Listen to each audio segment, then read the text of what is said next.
Nah, kemudian ada cash wakaf, cash wakaf link sukuk ya, CWLS, dan cash wakaf link deposito. Ini masih ide yang deposito ini, tapi secara ide sudah relatif matang.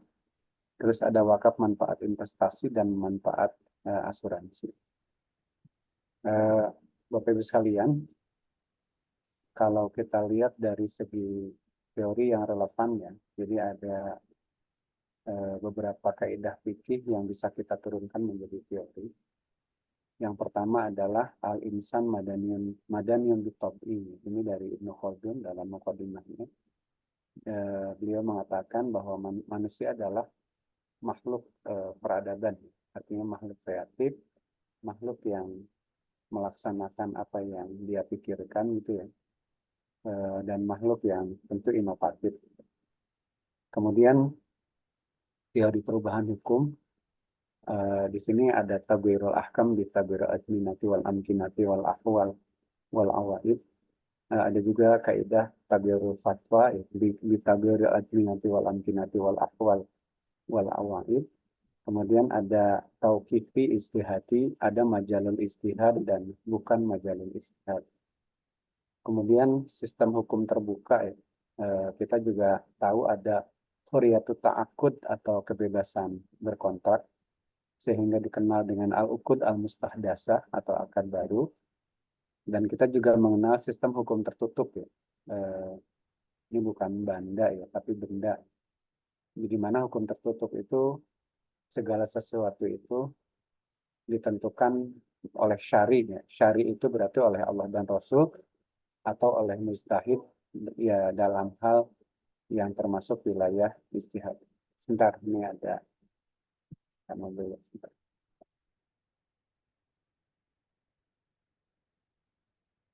Ini kan, terus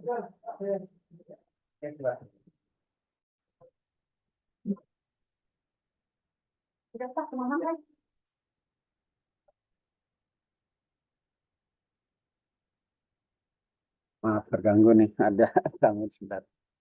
Ya, jadi kalau tertutup itu artinya ada ketentuan dalam syariah yang semata-mata ditentukan oleh Allah dan Rasul yang sifatnya tauqifi dan ditetapkan oleh ulama yang sifatnya ijtihadi. Nanti kita lihat diskusi tentang wakaf uang itu ranahnya ranah ijtihadi ya, bukan ranah tauqifi artinya tempatnya.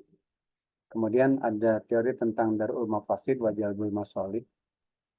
Saya menyebutnya teori kebergunaan ya. Jadi segala sesuatu itu kalau berguna, bermanfaat, dan bisa menghindarkan kita dari kesulitan dan kerusakan, itu biasanya dia akan kokoh gitu ya, akan digunakan oleh manusia. Ini 4 teori yang menurut saya relevan dengan diskusi kita sebagai pembukanya. Nah sekarang apa sih sebetulnya amwal itu gitu ya, Bapak Ibu? Jadi karena kita bicara tentang wakaf uang, wakaf kontemporer, tidak lepas berdebat tentang sebenarnya harta itu apa. Nah, meskipun ini ijtihadi, Bapak Ibu sekalian, tidak ada dalam Quran dan hadisnya secara langsung, tetapi melalui proses pemikiran ulama. Maka yang disebut harta itu menurut saya itu ada 2 kriteria utama dan ada kriteria yang sifatnya ikutan.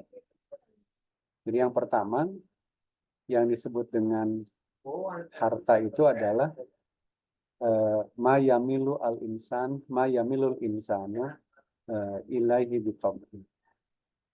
Sesuatu yang secara alamiah disukai oleh manusia gitu ya. Itu kriteria pertama terkait dengan harta. Artinya kalau ada benda, ma itu apa sih sebenarnya gitu ya Bapak Ibu. Ma itu sebetulnya kita agak menjelaskannya agak teologis ya. Ma atau syai itu tentu kullu masih wallah bahwal alam gitu ya. Segala sesuatu selain Allah adalah alam. Termasuk manusia sebenarnya. Cuma karena manusia ini adalah makhluk khusus ya, makhluk istimewa, sehingga manusia itu tidak boleh dimasukkan sebagai harta gitu ya, karena laqad karomna bani Adam gitu.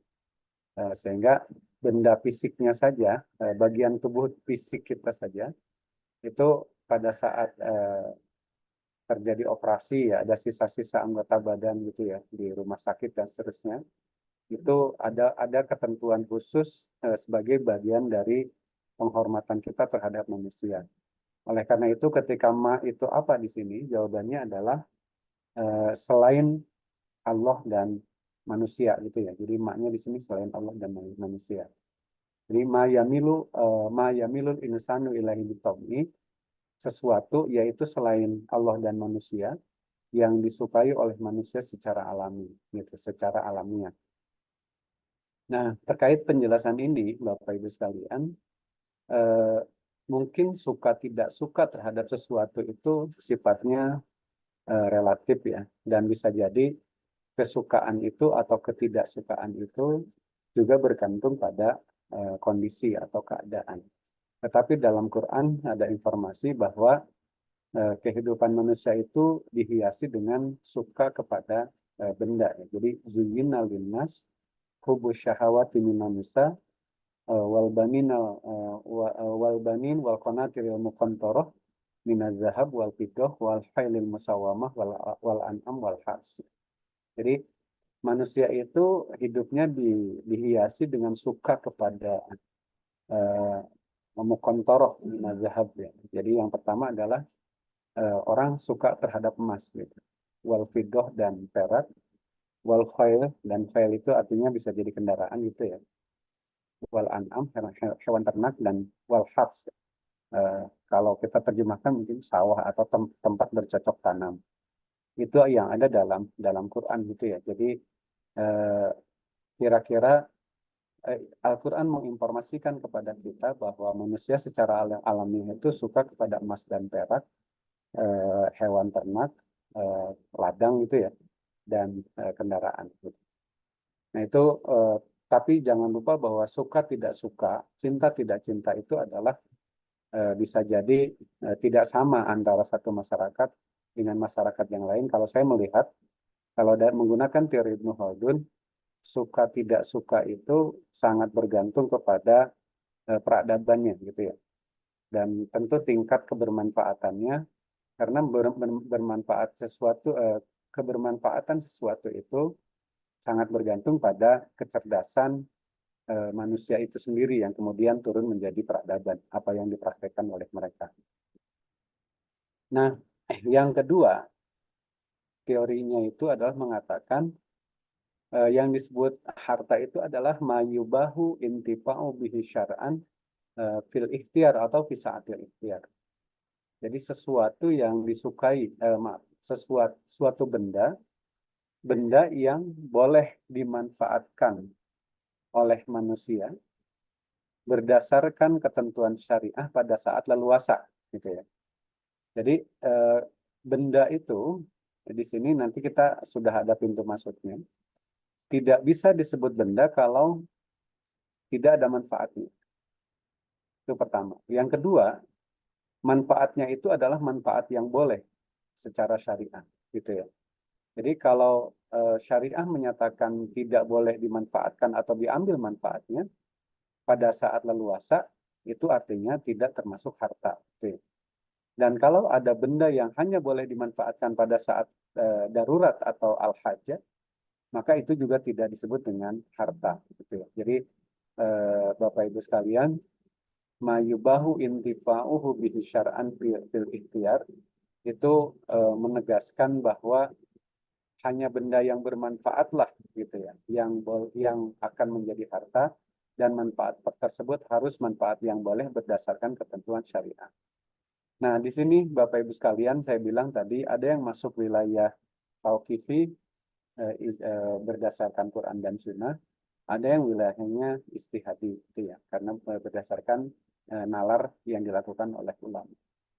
Nah, oleh karena itu Bapak Ibu sekalian, misalnya kalau kita bicara tentang babi gitu ya, babi itu bagi kita karena dia tidak boleh diambil, tidak boleh dimanfaatkan dengan cara dimakan misalnya, atau dengan Dan juga tidak boleh diambil manfaatnya dengan cara dijual, misalnya, karena samannya juga haram, gitu ya. Jadi bagi kita babi itu tidak bisa menjadi harta. Betapapun bagi kita, misalnya punya 1 babi dengan 1000 babi sama saja. Toh babinya sendiri tidak bisa dimanfaatkan, kemudian eh, harganya juga kalau dijual itu termasuk harta yang haram. Gitu. Samannya itu termasuk harta yang haram. Eh, Termasuk juga misalnya khomer ya, Bapak Ibu sekalian. Khomer itu adalah termasuk harta yang haram, bahkan kalau dalam satu riwayat ya, hadis eh, dikatakan ada 10 pihak yang terkait dengan khomer itu semuanya haram, artinya pelakunya mendapatkan dosa gitu ya.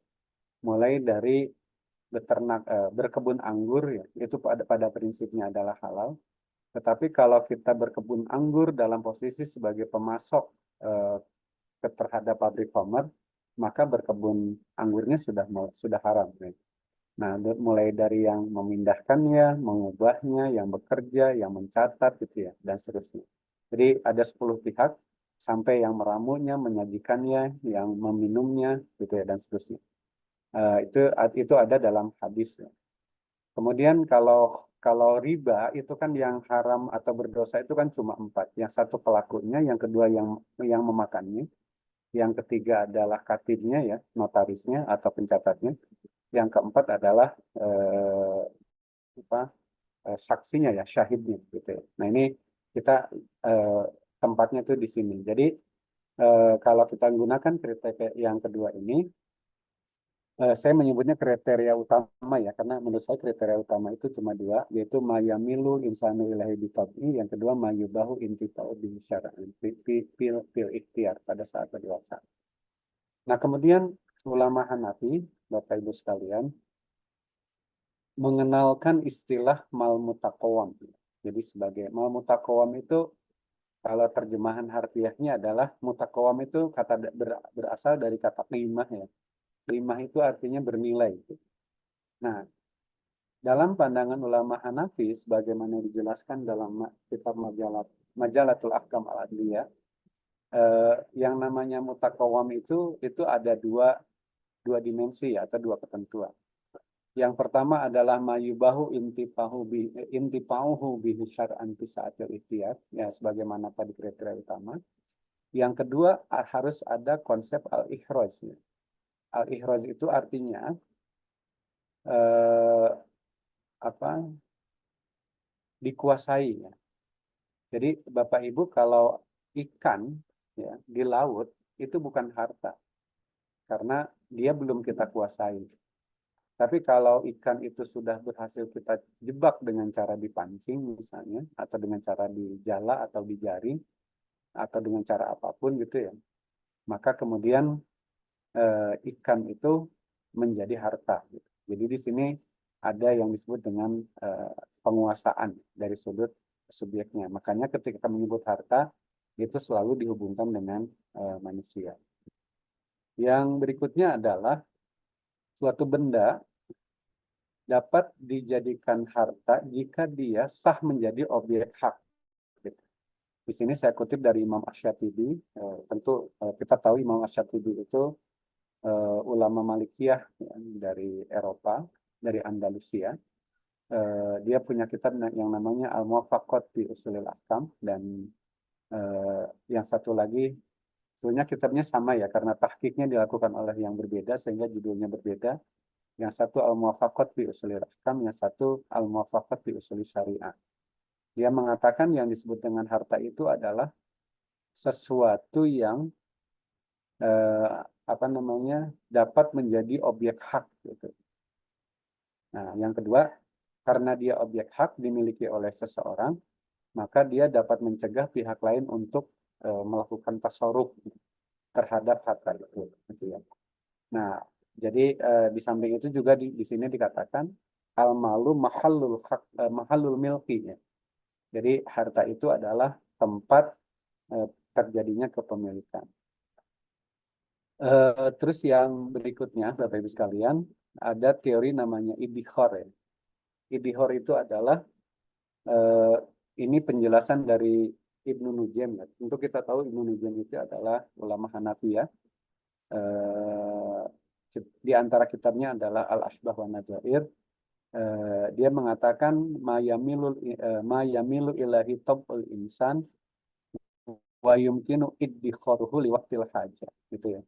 Jadi yang disebut harta itu adalah sesuatu yang disukai oleh manusia secara alami dan memungkinkan untuk disimpan sebagai jaga-jaga pada saat diperlukan. Jadi ada aspek mitigasi risikonya di sini ya. Jadi kalau tidak bisa disimpan dalam pandangan ulama Hanafi, maka benda itu tidak termasuk harta gitu. Tapi kalau bisa disimpan, maka dia termasuk harta. Oleh karena itu, maka dalam pandangan ulama Hanafi ya, yang namanya hak itu karena tidak bisa disimpan, termasuk hak cipta, hak paten, hak desain industri dan seterusnya, itu tidak termasuk harta ya. Kalau menggunakan pendapat Imam Abu Hanifah. Kemudian ada juga teori adadiyah ya Bapak Ibu sekalian. Teori adadiyah itu adalah teori tentang bilangan. Misalnya ini tentu ditentukan berdasarkan al-adah atau al-uruf. Kalau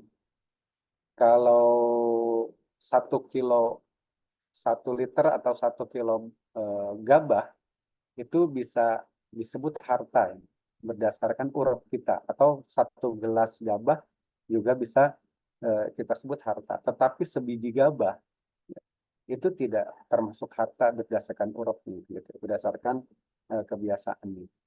Nah, Bapak Ibu, itu yang saya dapatkan dari beberapa literatur. Tentu ini tidak tunggal ya. Ada pendapat lain misalnya ketika memahami konsep mutakawam misalnya, ada ulama yang mengatakan dimensinya itu 3. Yang pertama adalah mayubahu intifa'u bihi syara'an fi sa'atil ikhtiyar. Yang kedua adalah ikhraj, dan yang ketiga adalah itlab ya. Jadi pihak yang merusak benda tersebut wajib menggantinya, baik sengaja maupun tidak sengaja gitu ya. Itu bedanya seperti itu. Kemudian ada juga misalnya pendapat Ibnu Khaldun, keahlian usaha kita, misalnya ketika dihubungkan dengan akad musyarakah dan mudharabah, itu adalah harta juga gitu. Itu Ibnu Khaldun punya pendapat seperti itu. Terus Bapak Ibu, ada juga teori tentang kepemilikan ya, tentang manfaat, tentang utang, tentang hak. Ini mungkin bisa kita lihat juga sebagai dasar ya, karena nanti kalau kita bicara wakaf, syaratnya itu kan benda yang bisa dimiliki gitu ya, yang boleh dimiliki. Nah, al-milku atau al-milkiyah merupakan pertalian hukum antara manusia dengan harta yang bersifat mutlak. Ini dalam kitab seperti itu. Yakni pemiliknya berwenang untuk menggunakan atau istimal, melakukan eksploitasi atau istighlal, dan melakukan perbuatan hukum lainnya tasarruf terhadapnya, baik yang bersifat ucapan, kauli, maupun yang bersifat tindakan fi'li, termasuk untuk mendapatkan imbalan darinya dan menghalangi pihak lain untuk melakukan perbuatan hukum terhadapnya. Itu pengertian milik dalam kitab seperti itu. Nah, ini sebab-sebab kepemilikan Bapak Ibu. Ada yang karena akad ya, akad tamlikat namanya, ada baik, ijaroh, ju'alah, hibah, wasiat, dan ibro. Terus ihrojul mubahat, seperti ihyaul mawad, syaid itu berburu atau lukotoh. Kemudian ada teori khalfiyah ya, atau penggantian, misalnya penggantian karena waris ya. Jadi ada istilah plat perpuling ya kalau nggak salah, penggantian subjek hukum karena ketentuan syariah. Di sini contohnya adalah waris. Terus ada penggantian karena kerusakan, jadi khalfiyatu syai'an syai' ya. Kemudian pertambahan harta secara alamiah atau tawalud minal mamluk gitu ya. Di antaranya hewan yang lahir dari milik seseorang adalah harta milik pihak tersebut. Kemudian kalau manfaat adalah kegunaan atau kegunaan benda yang didapat dari benda dengan cara dipakai atau dikonsumsi. Jadi ulama pada umumnya berpendapat bahwa manfaat itu bersifat abstrak ya. Misalnya kuda atau kendaraan, manfaatnya adalah ditunggangi untuk sampai pada tujuan tertentu. Kalau rumah manfaatnya dijadikan tempat tinggal. Tetapi dalam literatur juga dikenal dua manfaat ya. Ada manfaat madiyah, ada manfaat arodiyah. Manfaat arodiyah itu adalah manfaat yang sifatnya abstrak, yang ada manfaatnya karena thoriqatul intifa tertentu. Jadi thoriqatul intifa itu istihadi, artinya tergantung kepada urutnya. Tapi ada manfaat yang sifatnya madiyah. Jadi manfaatnya benda itu sendiri. Misalnya tadi ya, pertambahan alamiah, misalnya kambing menghasilkan susu gitu ya. Jadi susu itu sebenarnya benda, tetapi susu itu adalah maaf, susu itu adalah al-ain al-muayyanah dalam ilmu fikih namanya. Jadi dia benda bertubuh atau benda fisik, tetapi dia tetap susu itu dianggap sebagai manfaat. Terus pohon menghasilkan buah dan sumur menghasilkan air untuk dikonsumsi, itu juga manfaat. Jadi manfaat itu tidak selamanya abstrak ya dalam ilmu fikih, tetapi juga ada manfaat yang sifatnya konkret. Nah, kalau hak Bapak Ibu sekalian, ini ada hak dalam pengertian umum, ada hak dalam pengertian khusus ya. Tapi mungkin kita ambil saja pendapat ulama kontemporer ya, Ali Muhyiddin Qurradagi dalam Al-Hukuk Al-Maliyah Mada Zawaj Al-I'tiyad Anha menjelaskan bahwa pengertian hak secara istilah ya, yang terbaik ya, ini karena dianggap jami dan mani adalah al-haqqu huwa ihtisasun aqarrahu syara'u nasson au istinbaton. Hak adalah keistimewaan atau kekhususan yang ditetapkan syariah baik berdasarkan Quran dan Sunnah atau melalui proses proses nalar atau ijtihad. Jadi tentu hak orang ya, jadi keistimewaan seseorang ini kurang enggak ada orangnya atau pihaknya gitu ya. Jadi keistimewaan yang dimiliki oleh pihak tertentu berdasarkan ketentuan syariat, baik yang sifatnya mansusoh maupun sifatnya mustanbato. Nah, kalau dain Bapak Ibu sekalian, dain itu adalah malaisa hadir ya, malaisa hadiron.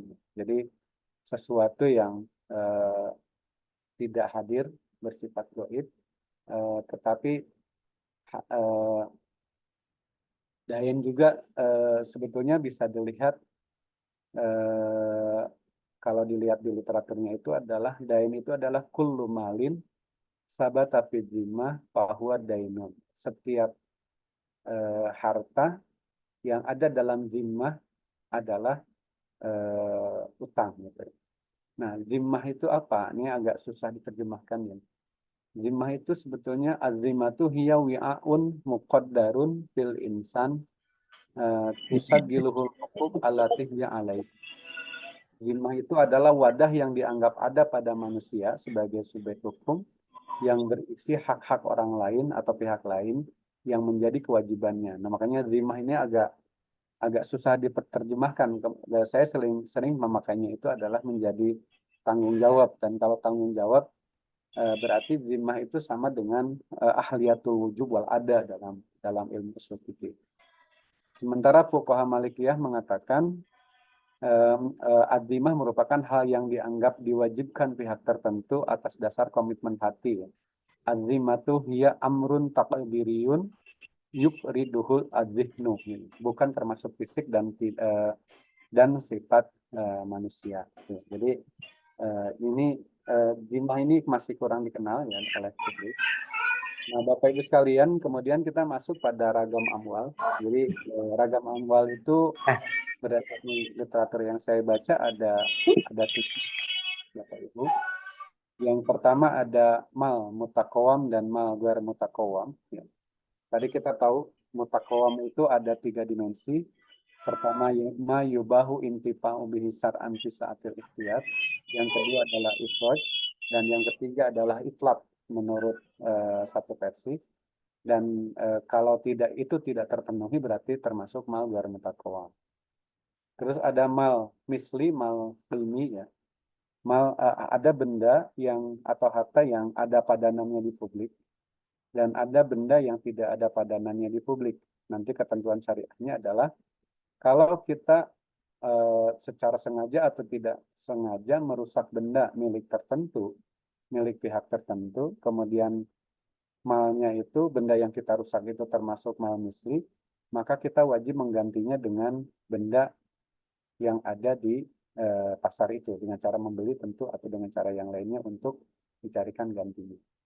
Tetapi kalau mal itu tidak ada padanannya di publik, maka kita wajib mengganti itu dengan nilainya. Jadi kalau dalam jual beli, nilai itu menjadi harga. Kemudian ada benda bergerak dan tidak bergerak, mal mankul dan mal ikot. Nah, di antara dampak hukumnya, Bapak Ibu sekalian, kalau seseorang itu bangkrut, dia harus menyelesaikan utang-utangnya, kemudian di bawah pengampuan atau kuratele, maka untuk melunasi utangnya, itu harus benda bergerak dulu, gitu ya. Kemudian kalau benda bergerak tidak cukup, baru nanti benda tidak bergerak. Jadi ini ada urutan ya pada saat dia mahjur ya di bawah pengampuan. Kemudian ada mal istihlaki dan mal istimali. Jadi ada benda yang tidak ada manfaatnya kecuali dengan cara dihabiskan, misalnya air, ya, air minum. Kemudian ada benda yang tidak habis karena dipakai. Namanya mal istimali. Nah, ini yang relevan dengan diskusi kita, Bapak Ibu sekalian. Jadi kalau kita belajar tentang akad ijaroh, itu mahalul manfaatnya tidak bisa mal istihlaki ya, tetapi harus mal istimali. Nah, ketika wakaf itu adalah dipahami sebagai sedekah jariah yang kita sumbangkan adalah manfaatnya, dan sementara bendanya itu harus takbid atau harus abadi, maka tidak mungkin objek wakaf itu termasuk mal istihlaki, tetapi harus mal istimali. Nah, termasuk uang juga, kenapa ada perdebatan, itu gara-gara ada skema dari ulama tentang mal istimali dan mal istihlaki. Kita tahu uang itu apakah termasuk mal istihlaki yang tidak ada manfaatnya kecuali dengan cara dibelanjakan gitu ya. Berarti kan tidak ada di kita lagi. Atau mal istimali, dan itu tidak mungkin kalau mal istimali. Jadi itu nanti yang menjadi dasar kita diskusi. Kemudian ada juga mal nukud dan mal urud, Bapak Ibu sekalian. Jadi mal ukud, mal urud itu adalah, kalau mal nukud adalah harta yang ditetapkan dan disepakati serta diterima sebagai uang atau sebagai standar harga. Dan mal urud itu adalah, atau sila'ah atau urudut tijaroh, adalah benda yang kita sepakati sebagai, kalau terjemahan harfiahnya mungkin urudut tijaroh itu barang dagangan. Kemudian ada mal zohir, ada mal batin. Jadi ada harta yang bisa kita sembunyikan, hanya pemiliknya yang tahu dengan Allah. Dan ada mal zohir yang bisa jadi orang pada umumnya bisa tahu kalau dia punya harta tersebut. Seperti kita punya rumah, punya mobil gitu ya, punya motor. Itu biasanya kita kelompokkan sebagai mal zohir. Tetapi kalau mal batin, misalnya kita punya emas batangan, ya, punya emas perhiasan, itu namanya mal batin gitu ya. Nah, nanti pada saat zakat, Bapak Ibu sekalian, kalau mal zohir, si amil itu bisa menghitung, ya, membantukan menghitung gitu, tanpa harus bertanya. Tetapi kalau mal batin, pada self assessment itu sangat bergantung pada tingkat kejujuran kita gitu. Apakah kita akan melakukan al-infiror minal wajibat, akan melarikan diri dari kewajiban, atau al-insigol minal wajibat adiniyat gitu ya, atau kita akan taat pada ketentuan agama. Dan yang terakhir, ada mal nami, ada mal guerenami, ada yang harta itu ada yang tumbuh secara alami, bertambah secara alami, seperti tadi ya, pohon gitu ya, membesar, atau hewan ternak bisa bisa menghasilkan susu, atau hewan ternak bisa menghasilkan anak-anaknya gitu ya. Dan ada benda yang tidak tumbuh secara alami ya, misalnya kita tahu tadi uang itu kan tidak tumbuh secara alami. Nah, jadi Bapak Ibu sekalian, kenapa ada debat cukup panjang terkait wakaf uang itu? Karena memang uang itu ulama sepakat tidak bisa disewakan ya. Jadi kalau uang bisa disewakan berarti bunga uang itu halal gitu ya. Sementara ini bunga uang itu haram. Nah, jadi Bapak Ibu sekalian, kita bisa lihat sekarang masuk pada substansi diskusi kita yang disebut mauquf bih atau benda yang dapat diwakafkan. Itu harus mutakawam ya, mal mutakawam. Jadi mal mutakawam itu tadi dimensinya 3, mayubahu intifa'u bihi sar'an fi sa'atil ikhtiyar, al-ikhros dan itlaq gitu. Nah, terus harus mal tertentu dan diketahui, dia harus maklum. Artinya kalau tidak maklum berarti goror, dan goror itu tidak boleh karena membuat akad atau ikrarnya menjadi fasad gitu. Kan harus mal milik penuh ya, milkutam, karena dalam pandangan ulama yang namanya wakaf itu termasuk ikrar yang mauquf bihnya itu objek kepemilikannya berpindah ya. Jadi ada teori intiqalul milkiyah di situ. Nah, terus secara alami atau tabiah harus benda yang dapat diwakafkan jadi fisik barang atau al-ain al-muayyanah atau urudut tijarah dan manfaatnya jadi dia satu kesatuan dia antara manfaat dengan barangnya mirip kriteria mahalul manfaah dalam akad ijarah dan kaidah Ahnaf ya kaidah ulama mengatakan al aslu fil awqaf yakunu ikoron bitobiatih summa tobian lil ikor gitu ya. Jadi eh, dalam pandangan ulama Hanafiyah benda bergerak itu tidak bisa diwakafkan. Jadi hanya benda yang ikor, yang benda yang tidak bergerak itu dalam pandangan ulama Hanafiyah. Dan yang terakhir harus mal mufarraj. Mal mufarraj itu artinya harta yang bisa di-split ya. Mungkin terjemahan mufarraj itu yang paling pas tuh dipecah gitu ya, bukan dibagi, tapi dipecah sehingga dia sudah tertentu. Misalnya orang punya 1000 meter yang diwakafkan 500 meter, maka dipecah mana yang diwakafkan, mana yang tidak diwakafkan. Itu dalam beberapa literatur penjelasannya seperti itu Bapak sekalian. Nah ini teks Arabnya ya. Ayakunal mauqufu malan mutaqawiman ikoron. Fala yasihu waqfu malaysa bimalin kalmanafi wahdaha dunal a'yan. Wakal hukuk al-maliyah mislu hukukil irtifak li'annal haqqo laisa bimalin indahu. Dalam pandangan ulama Hanafiyah, hak itu tidak termasuk manfaat. Maka di sini kita lihat di bagian paragraf paling bawah, wala yasihhu waqful manquli maksudan li'anna ta'bid syartu jawazil waqf. Jadi tidak bisa benda bergerak itu tidak sah diwakafkan karena tidak melekat sikap keabadian dalam benda yang bergerak. Itu dalam pandangan ulama Hanafi. Kemudian ayyakuna al-mauqufu ma'luman tadi ya. Jadi dia harus sudah maklum. Artinya kalau tidak maklum berarti dianggap gharar. Kemudian yang ketiga ayakunal mauqufu mamlukan lil waqif hina waqafahu milkan taman. Jadi benda yang diwakafkan itu harus sudah milik wakif secara penuh pada saat ikrar wakaf dilakukan.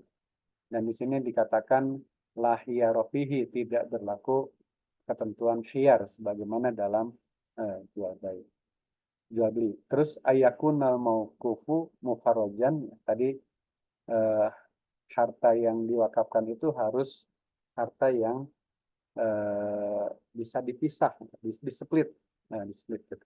Meskipun di sini dikatakan wakaf itu sebetulnya bisa mal musa, mal guer musa ya menurut satu versi, tetapi di sini ulama Hanafi mengatakan harus mufarraj, artinya harus yang bisa dipecah. Nah ini sebenarnya agak tidak sesuai syarat ini dengan cerita Bi'ru Rumah ya. tentang sumur rumah yang diwakafkan oleh Utsman bin Affan ya, pada saat periode awal gitu. Nah, Bapak Ibu sekalian,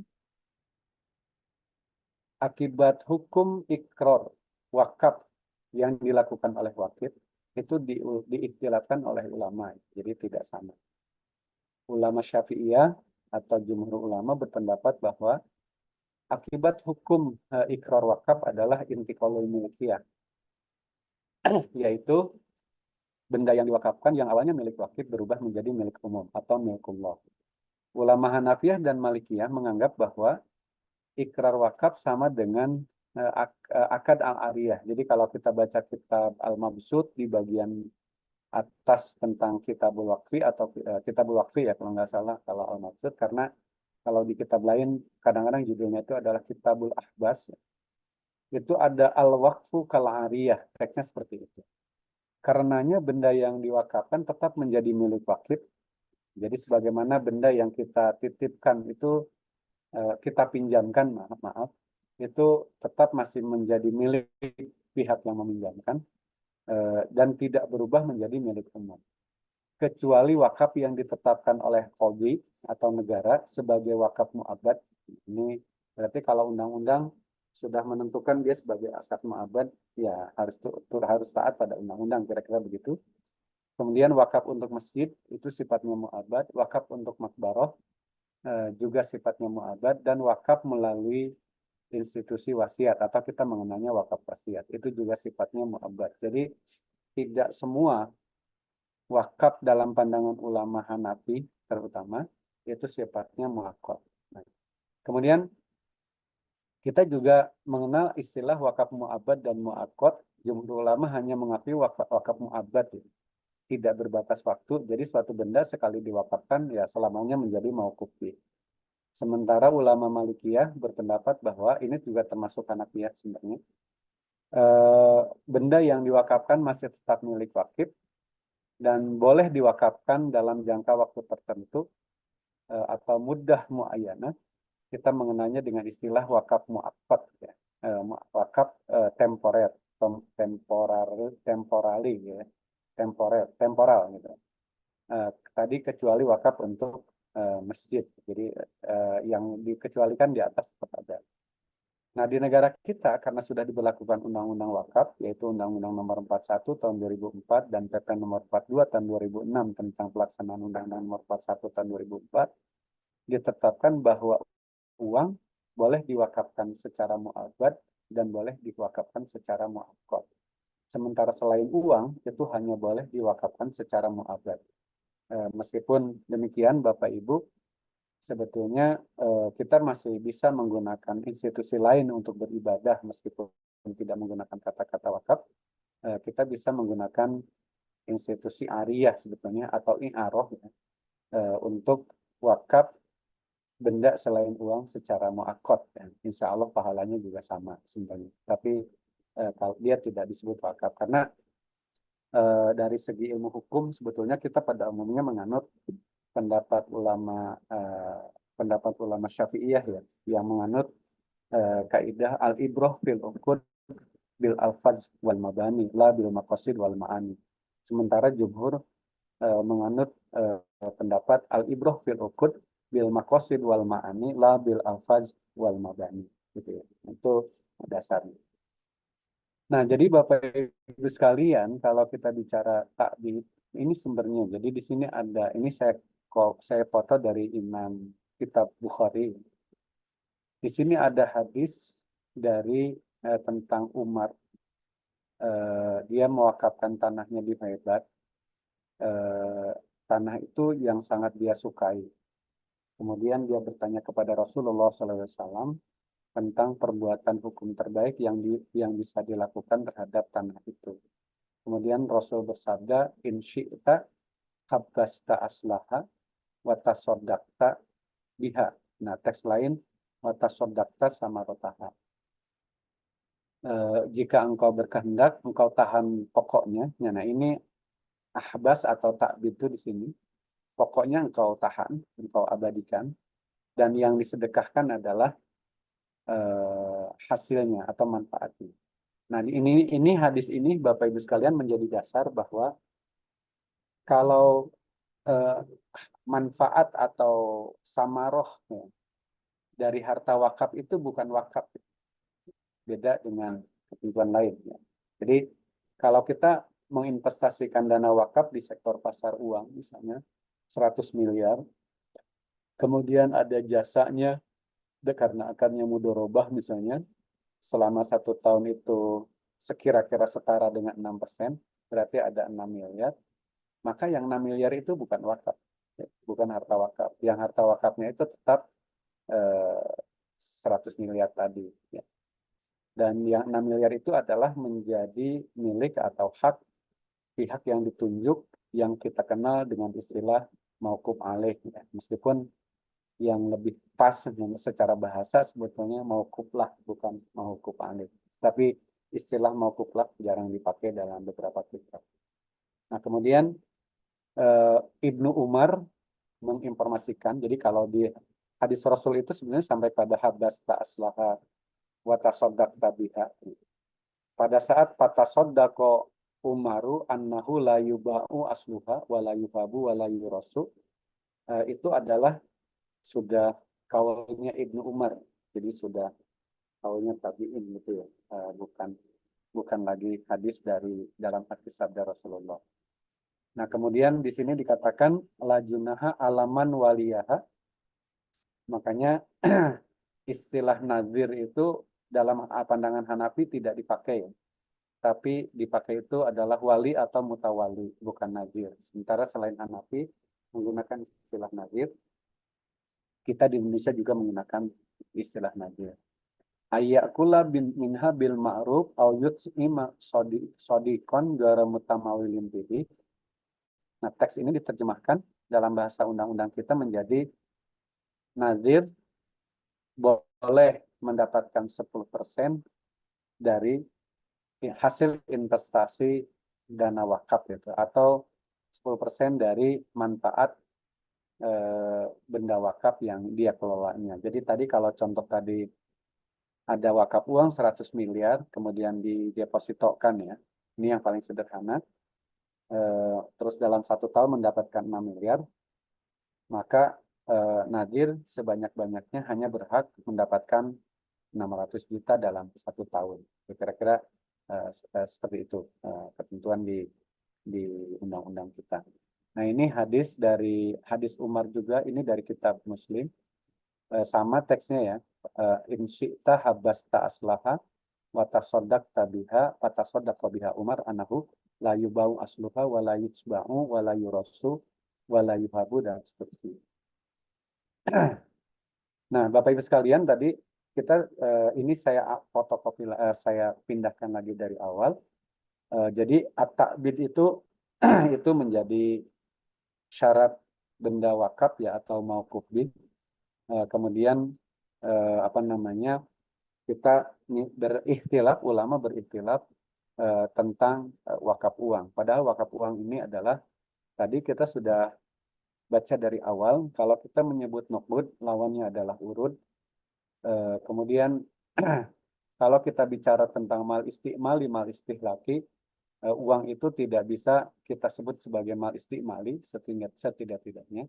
Sehingga diskusi apakah uang itu bisa diwakafkan atau bisakah, bolehkah uang menjadi objek wakaf, itu diskusinya cukup panjang. Saya ingin mempertegas saja Bapak Ibu sekalian, apa sih sebetulnya uang itu ya? Nukud itu adalah standar nilai atau qimah dari benda-benda selain uang yang disebut dengan urud atau sil'ah. Sesuatu yang diterima masyarakat umum sebagai media pertukaran dan standar nilai barang dan atau jasa.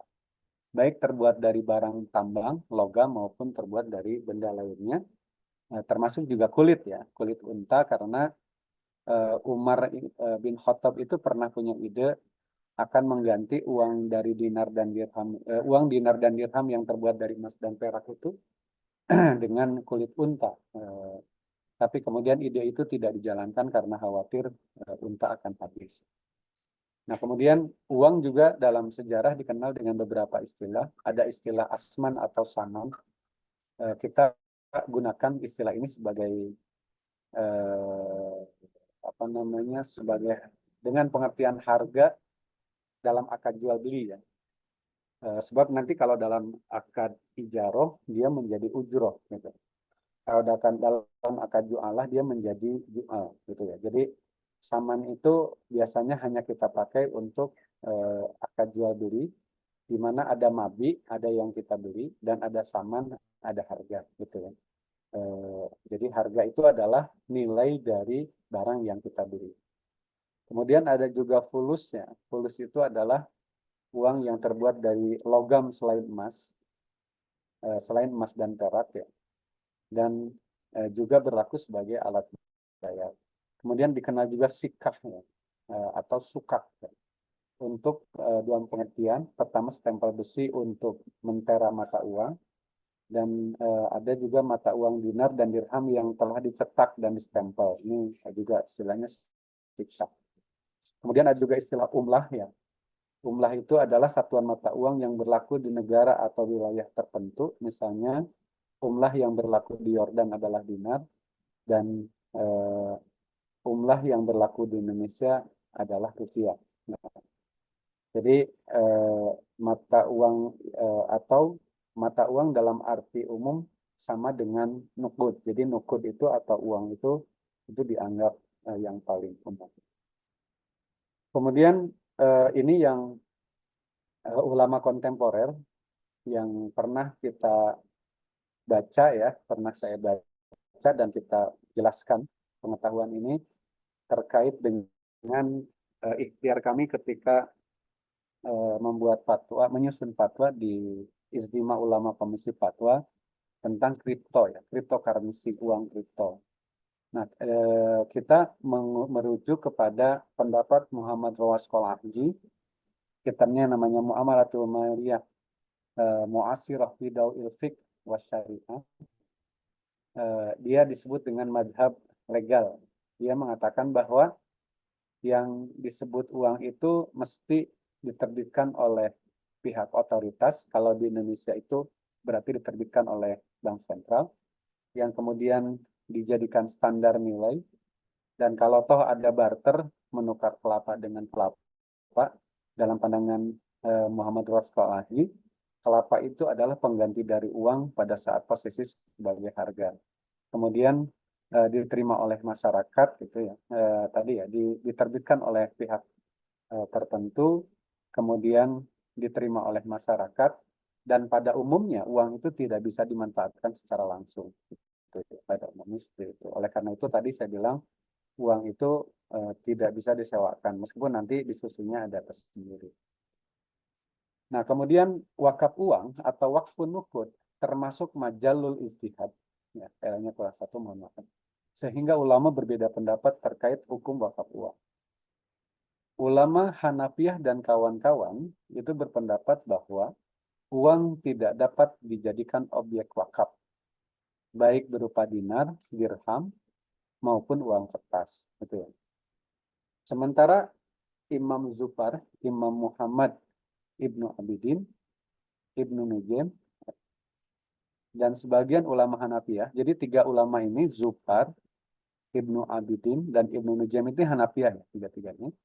Kemudian sebagian ulama Hanafiyah dan Hanabilah berpendapat bahwa uang boleh dijadikan objek wakaf, baik berupa dinar, dirham, maupun uang kertas.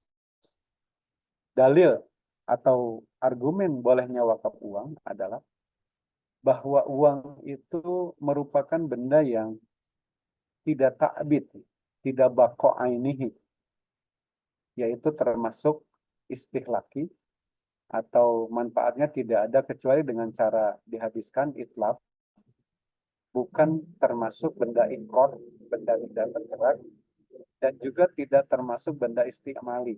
Nah, ini argumen ulama yang mengatakan bahwa uang tidak bisa menjadi objek wakaf. Sementara Ibnu Abidin menjelaskan bahwa uang termasuk benda yang tidak bako ainnya jika diambil manfaatnya, dan termasuk benda yang tidak dapat dipastikan meskipun disepakati untuk memastikannya. Ad-darahim la tata'ayyan walau bita'yin. akan tetapi penggantinya menempati tempat ainnya, badaluha qaimu maqama ainiha. Maka seakan-akan uang termasuk benda yang tidak habis karena pemakaian, ka'annaha baqiyah, karena tidak dapat dipastikan meskipun disepakati. Jadi di kotak kanan itu argumen ulama Hanafiyah dan kawan-kawan. Di kotak bawah itu argumen Imam Zufar dan kawan-kawan. Nah, jadi Bapak Ibu, inilah kitabnya ya. Minal ma'lum anna ra'sal mal alladhi yu'assisu bihi sunduk atakafuli nukudun. Kemudian la hilafa bainahum alla anna min surutil waqfi ayakuna mauquf mimma yumkinul intifa'u bihi ma'a baqai ainihi. Fa amma ma la yumkinul intifa'u bihi illa bi itlaqihi kat'ami wasyarab fala yasihu waqfuhu fi qauli amati ahli ilmi li anna waqfa tahbisul asli wa tasdulus samarah wa ma la yuntafa'u bihi illa bil itlaq la yasihu bihi dzalik wa tabaru bihi yadhulu fi babi shadaqah laisa minal waqfi. Jadi kalau kita mewakafkan uang, meskipun kita menggunakan kata-kata wakaf, tetapi hakikatnya adalah sedekah, bukan wakaf. Nah, sementara Ibnu Abidin dalam kitab Hasya Ibnu Abidin dia mengatakan, Inna darohim la tata'ayyan bita'yin, fahiya wa in kanat la yuntafa'u biha ma'a baqa'i ainiha, lakin badaluha qaimum maqama ainiha li adami ta'yiniha bi ta'yin faka'annaha baqiyah gitu ya. Ini sehingga nanti bagaimana cara dia supaya baqi, supaya baqo, supaya ta'bid. Nah, itu ada terkait dengan mekanismenya. Nah, Asy-Syubaili ya, dia menyampaikan ini dalam kitab Qodoya Mu'asyirah ya. Ini mungkin kita bisa lihat teks hadisnya ya. Maaf, teks kitabnya. Atau kita, nah ini. Jadi di sini ada li'anna min syartil mauqufi baqa'a ainihi. Ma la yumkinu intifa'u bihi ma'a baqa'inihi kadananir wa darahim wal mat'um wal masyrub was sam'u wa asbahuhu la yasihu waqfuhu fi qauli amatil fuqaha wa ahlil ilmi. Nah, ini jadi di sini dikatakan wa amma in kana waqfun nuqud li gordil intifa'i biha ala wajhi dawam. Ya. Jadi bahwa kalau jadi gini, benda uang itu bisa menjadi objek wakaf, bisa tidaknya menjadi objek wakaf sangat bergantung pada intensi atau makosid atau niat gitu. Gordenya untuk apa? Kalau gordnya atau intensinya adalah al-intifa'u biha ala wajhi dawam, maka di sini ada dua kemungkinan. Zahaba Syafi'iyah wal Hanabilah wa ba'dul Hanafiyah fil mashhur ila adami sihhatihi li'annahu la yutasawwaru al-intifa'u biha fisamaniyah ma'a baqa'i ainiha wal intifa'u biha fi ghairi samaniyah laisa huwal maksud al-asli minha. Jadi kalau kita menggunakan uang selain untuk dijadikan standar harga, itu menyalahi maksudnya gitu. Nah, kemudian ada pendapat yang kedua. Nah, ini tadi saya katakan uang itu boleh diwakafkan al-jawaz wa huwa lil malikiyah wa aksarul hanifiyah wa ba'dul hanabilah. Li'anna nuqud wa in kana la yutasawwaru al-intifa'u biha ma'a baqainah illa anna badalaha qaimu maqamaha li adami ta'ayyuniha faka'annaha baqiyah. Wa zakaru minaswaril lati yumkinu al-intifa'u biha bin nuqudi ma'a baqai ainiha. Jadi yang kata ulama yang membolehkan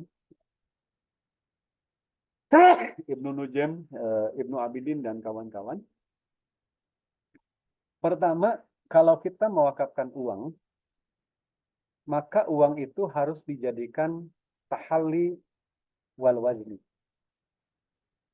Jadi uang itu bisa dijadikan perhiasan, harus paham betul ya konteksnya Bapak Ibu sekalian. Jadi kalau di zaman dulu dinar itu kan dibuatnya dari emas ya Bapak Ibu. Dirham itu dari perak. Maka dinar dan dirham itu artinya emas dan perak. Maka dia bisa dibuatkan perhiasan. Nah, kalau sudah jadi perhiasan, berarti bisa dipakai oleh mauquf alaih. Misalnya saya membayangkan ya, kalau perhiasan itu manfaat wakafnya dipakai oleh orang yang sedang walimatul urus misalnya ya, sehingga kemudian bisa jadi penggunanya ini adalah mauquf alaih, berarti tidak perlu bayar. Manfaatnya adalah bagaimana dia menjadi perhiasan. Atau kalau dia bukan mauquf alaih, dia disewa untuk dipakai, setelah itu dikembalikan. Berarti ada manfaat berupa uang yang bisa diterima oleh mauquf alaih. Wal wazan itu artinya timbangan. Timbangan di zaman dulu itu kan ada timbangan yang dibuat dari kuningan ya kalau di zaman kita.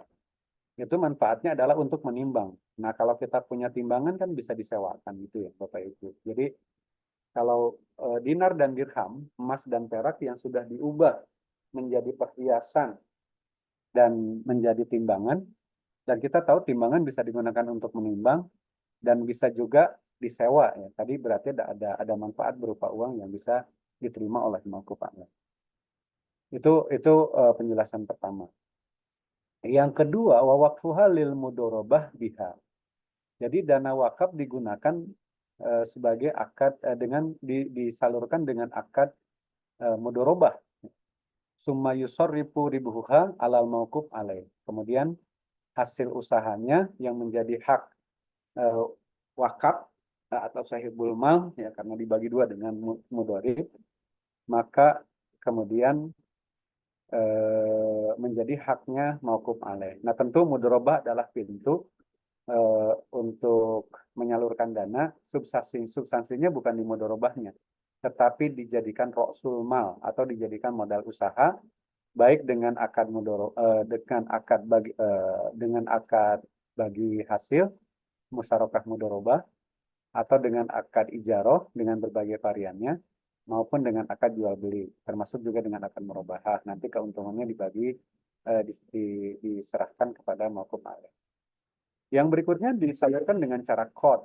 Jadi wakif mengutangkan uang wakaf kepada mauquf alaih misalnya sebagai muqtarid.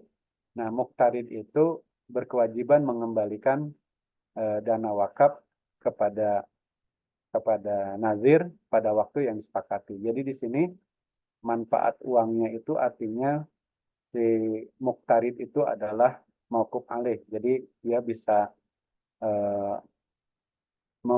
menggunakan dana yang dibutuhkan pada saat dia sudah leluasa, kemudian dikembalikan kepada nazir. Jadi dananya menjadi seperti dana bergulir gitu ya, tapi tidak bertambah.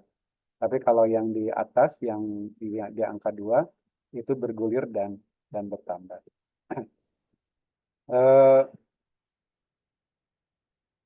Nah, ini dikatakan di dalam oleh Suber ya, Imam Suber itu katakan hadza al-qaul huwa al-ashah insyaallah. Ini adalah pendapat yang insya Allah lebih asoh ya, lebih sah gitu ya, lebih valid dalam pandangan Subaili yang mengakui uang sebagai objek wakaf sepanjang niatnya atau intensinya adalah untuk dimanfaatkan secara dawam, bukan melihat dari segi bendanya itu sendiri. Nah, jadi Bapak Ibu sekalian, supaya harta itu bako, maka bisa tadi ya, bisa dijadikan roksul mal, bisa dijadikan qard, bisa dijadikan perhiasan atau timbangan. Tentu sesuai dengan apa namanya huruf 3 ini. Bapak Ibu sekalian, kemudian kita belajar tentang investasi uang wakaf ya. Jadi kalau ini nazir yang paling sederhana, artinya nazirnya belum punya keahlian yang cukup gitu ya. Maka sebenarnya yang paling aman dia positif dalam konteks Indonesia ya yang paling itu. Maka nazir itu menjadi deposan di bank syariah dengan akad mudharabah. Kemudian bank melakukan usaha dengan menyalurkan dana.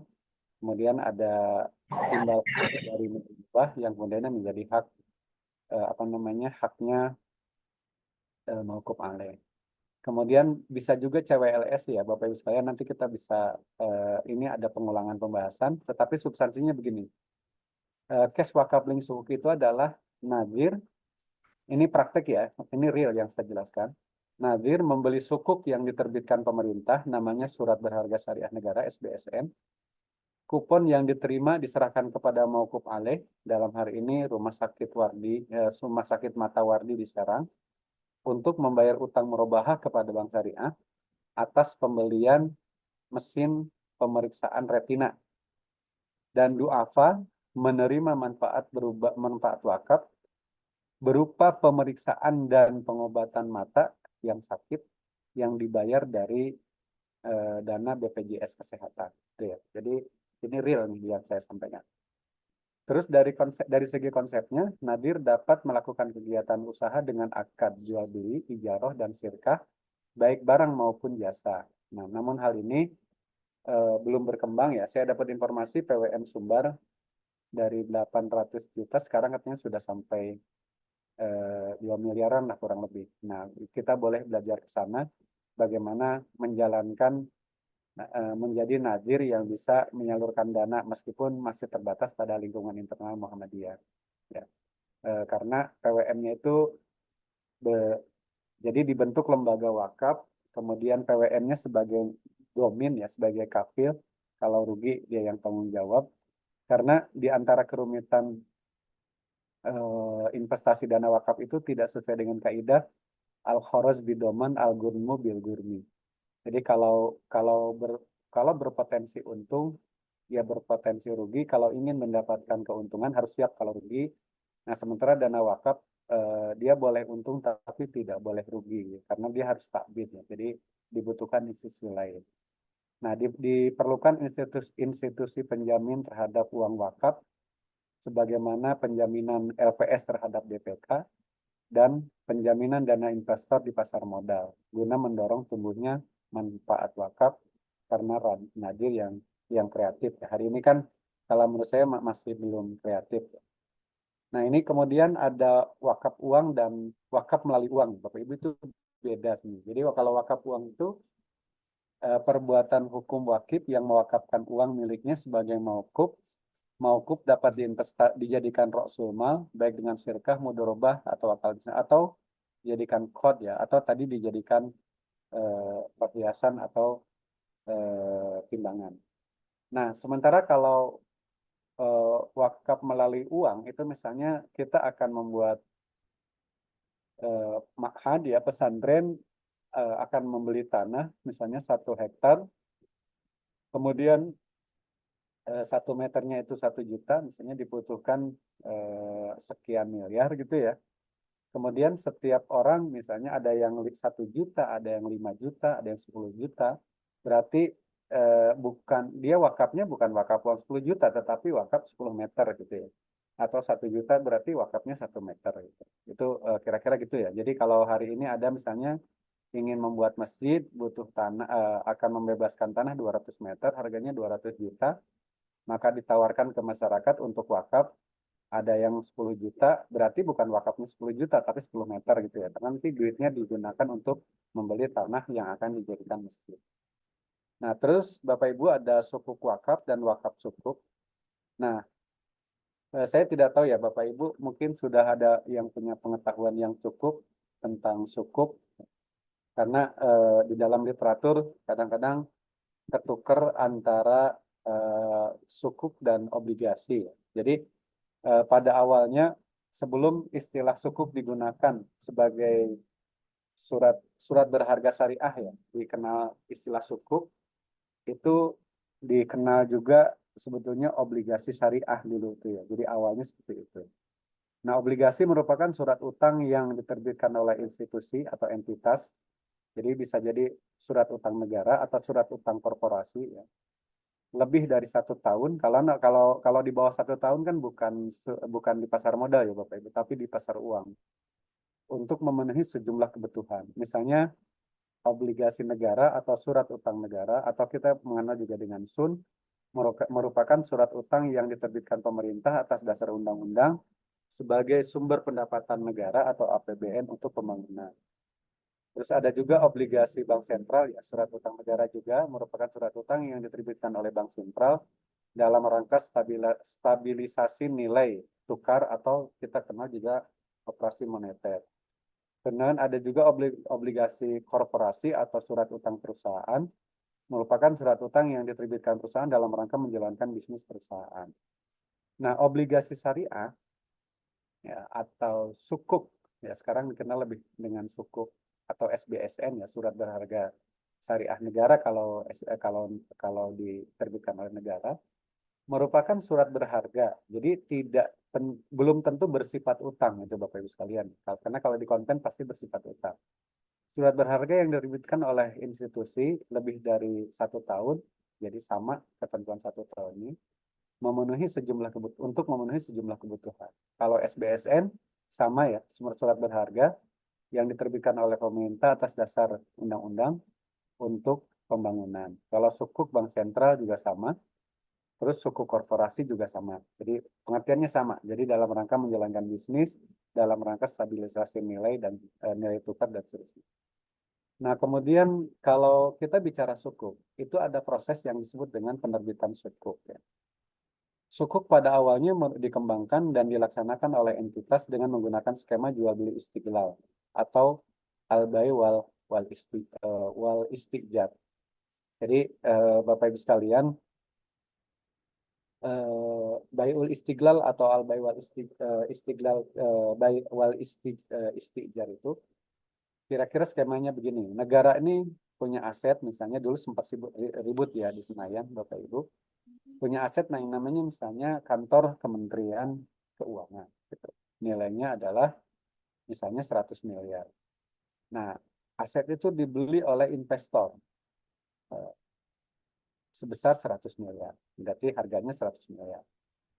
Kemudian duitnya oleh negara digunakan untuk pembangunan. Gitu, untuk menjalankan APBN dan sebagainya. Tentu nanti ada istilah proceeding ya. Proceeding itu digunakan untuk pembangunan KUA, pembangunan madrasah, dan seterusnya.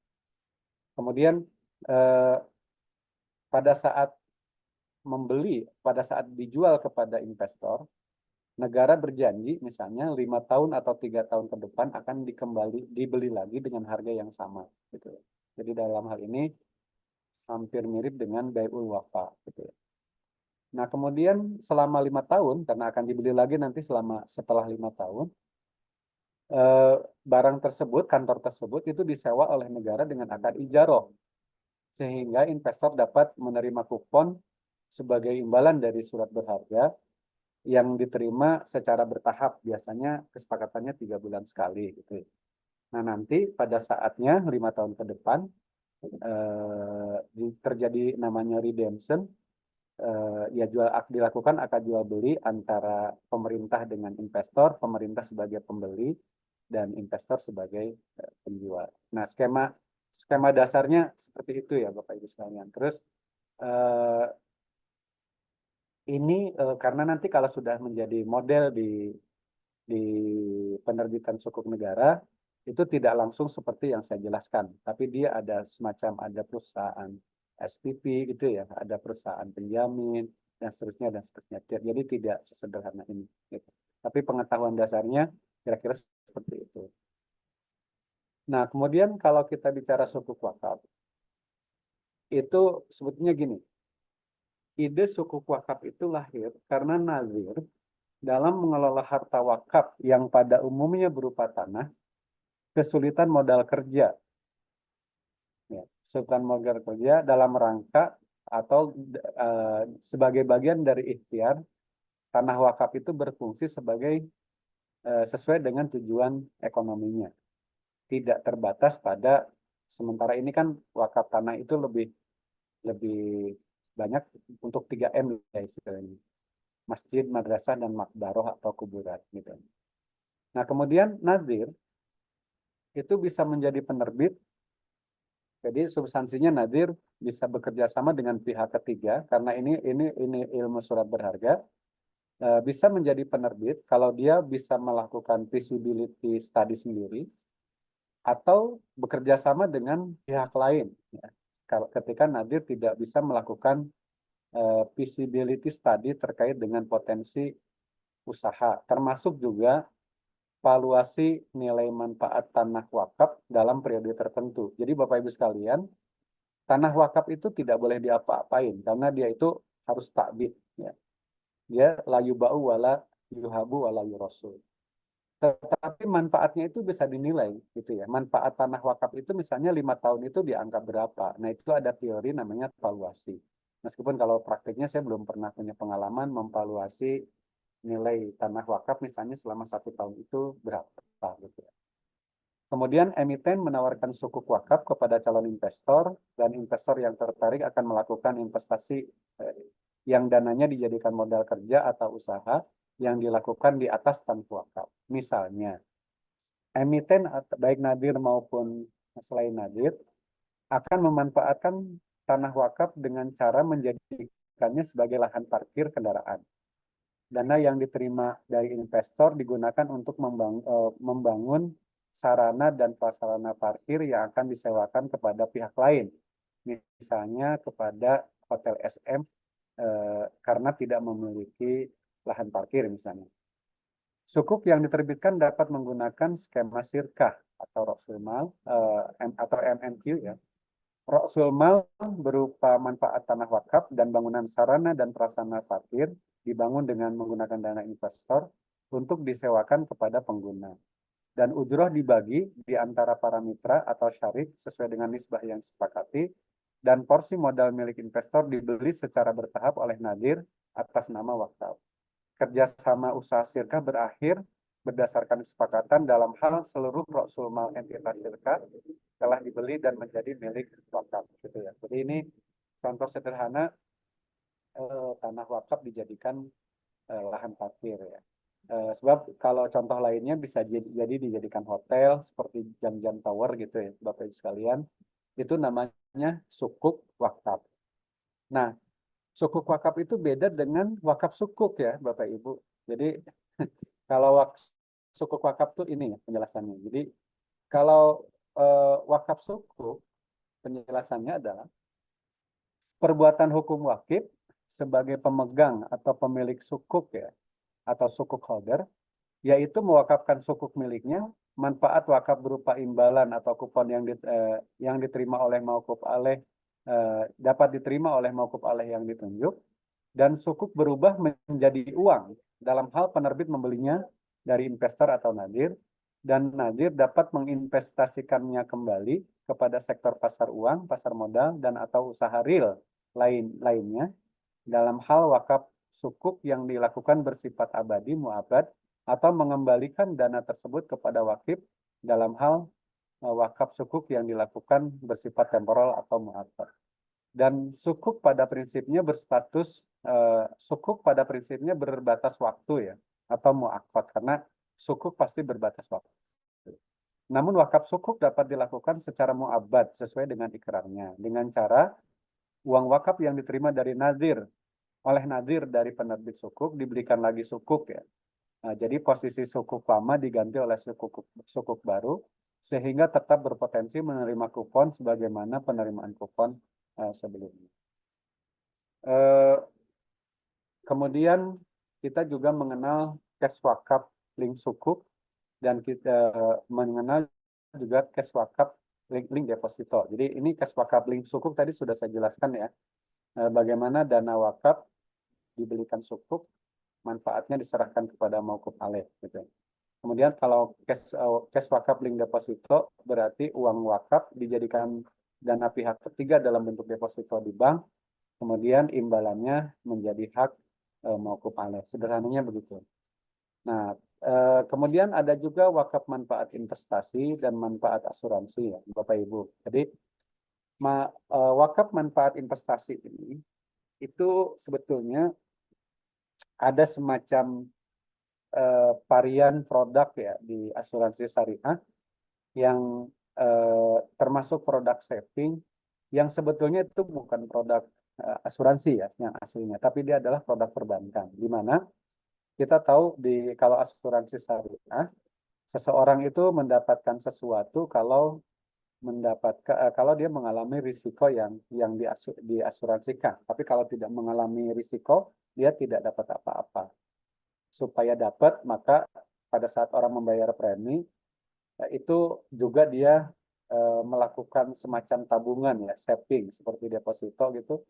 Jadi kalau dia misalnya bayar 1 juta 1 bulan, yang 500-nya adalah sebagai apa namanya, kalau di konven namanya premi ya, kalau di kita namanya kontribusi. Yang 500-nya itu adalah tabungan gitu. Nah, tabungan inilah yang disebut dengan manfaat investasi. Nah, jadi kalau seseorang itu mau mewakafkan tabungan atau manfaat investasi ya, itu hukumnya boleh ya, karena apa yang ditabung itu sudah menjadi milik dia, dan dia nafiz atau munajjaj pada saat ikrar dilakukan, karena apa yang ditabung itu, apa yang disimpan sudah menjadi milik wakil. Beda dengan wakaf manfaat asuransi atau manfaat polis, atau dikenal juga dengan istilah wakaf polis. Wakaf polis itu kan kalau kita misalnya ikut asuransi jiwa, B misalnya ikut asuransi jiwa, kemudian sampai untuk naik pesawat misalnya, pada saat dia selamat sampai tujuan kan nggak dapat apa-apa. Jadi dia tidak tidak apa namanya tidak menjadi sebagai pemilik terhadap manfaat polis itu sendiri. Oleh karena itu maka skema di Fatwa DSN kalau manfaat asuransi boleh diwakafkan dengan catatan ya, dengan ketentuan bahwa skemanya itu harus wa'ad ya atau muwa'adah, dan sifatnya perintah kepada calon penerima dari peserta untuk mewakafkan sebagian manfaat yang bisa diterima oleh mereka. Nah, kenapa tidak boleh diwakafkan secara keseluruhan?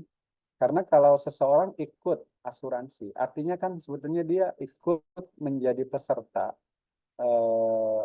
dalam rangka mitigasi risiko keuangan yang terjadi karena event atau kejadian tertentu. Jadi kalau dia wakafkan semuanya, berarti dia sebenarnya tidak memerlukan. Dalam akad syariah, kalau seseorang ikut asuransi tapi tidak memerlukan, itu termasuk yang dilarang karena dia berarti untung-untungan gitu ya. Sifatnya begitu. Sementara untung-untungan atau spekulatif dalam syariah itu dalam batas tertentu tidak boleh. Maka ketentuannya manfaat polis yang bisa diwakafkan itu maksimum hanya 45% atau tidak lebih dari 1/3 harta maurus ya, bukan tirkah ya, tapi maurus gitu. Itu karena analoginya kepada wasiat. Nah, ini Bapak Ibu sekalian yang belum kita bahas ya. Ini ada kitab Asy-Syarikat Al-Waqfiyah ya. Jadi ada perusahaan berbasis wakaf. Jadi kita kira-kira Rasul malnya itu wakaf gitu ya. Di situ ada nadir, misalnya nadirnya itu bertindak sebagai direksi dan komisaris gitu ya. Kemudian ada juga mauquf alaih misalnya menjadi karyawan dan seterusnya. Wakful ashum ini sudah ada, wakaf saham sebenarnya sudah ada ya. Jadi mirip dengan apa namanya wakaf obligasi atau wakaf sukuk ya, karena saham dengan sukuk itu sama-sama di sektor pasar modal gitu. Ini juga berpotensi untuk kita kembangkan ke depan, dan ini juga ada 2 buku yang berpotensi kita kembangkan ke depan. Al-Bunuk Al-Waqfi, ada bank wakaf gitu ya. Saya belum lihat empirisnya di mana. Terus ada Bunuk Tanmiyatul Auqaf, kira-kira terjemahannya Bank Pembangunan Wakaf gitu ya. Ini juga sudah ada idenya. kitabnya sudah ada, tinggal kita eksplor ke depan seperti apa. Baik, Bapak Ibu sekalian, mungkin ini yang bisa saya sampaikan. Mohon maaf kalau terlalu panjang. Saya kembalikan kepada moderator. Hasbunallahu wa ni'mal wakil. Wassalamualaikum warahmatullahi wabarakatuh. Waalaikumsalam warahmatullahi wabarakatuh. Terima kasih Prof. Pemaparannya sangat komplit, komprehensif tentang diskusi kita pada pagi hari ini, fikih wakaf kontemporer. Bapak Ibu yang saya hormati, monggo silakan apabila Bapak Ibu ada yang akan ditanyakan bisa raise hand. Saya kasih 3 penanya, Bapak Ibu silakan untuk mungkin ada yang pertanyakan. Menjadi menarik, Prof. Misalnya saya ingin bertanya nih, kalau banyak kan nih ya dari kita itu mengelola wakaf uang itu masih agak takut-takut nih, karena resiko tadi kalau uang itu harus abad, lalu siapa yang akan menanggung resiko terhadap berkurangnya nilai uang? Padahal nilai uang pasti akan berkurang seiring dengan inflasi. Nah ini bagaimana Prof menyikapinya agar para nadir juga semakin bersemangat lah, karena memang paling bisa dilakukan adalah wakaf uang mungkin secara murah ya, artinya bisa dilakukan oleh siapapun, lalu kemudian dilakukan secara bersama-sama untuk bisa menjadikan nominal yang besar dan bisa dikelola secara baik untuk akan mendapatkan mauquf alaih atau hasil mauquf alaih yang lebih bermanfaat bagi debt Prof. Mungkin itu sedikit pancingan dari pertanyaan dari saya, Prof. Sambil menunggu yang lain. Boleh saya respon langsung ya, Bu? Iya, monggo, Prof. Enggak, saya kok jadi ingat ya. Bu Linda ini dosen di Kalongan ya? Ji, kita kan bareng.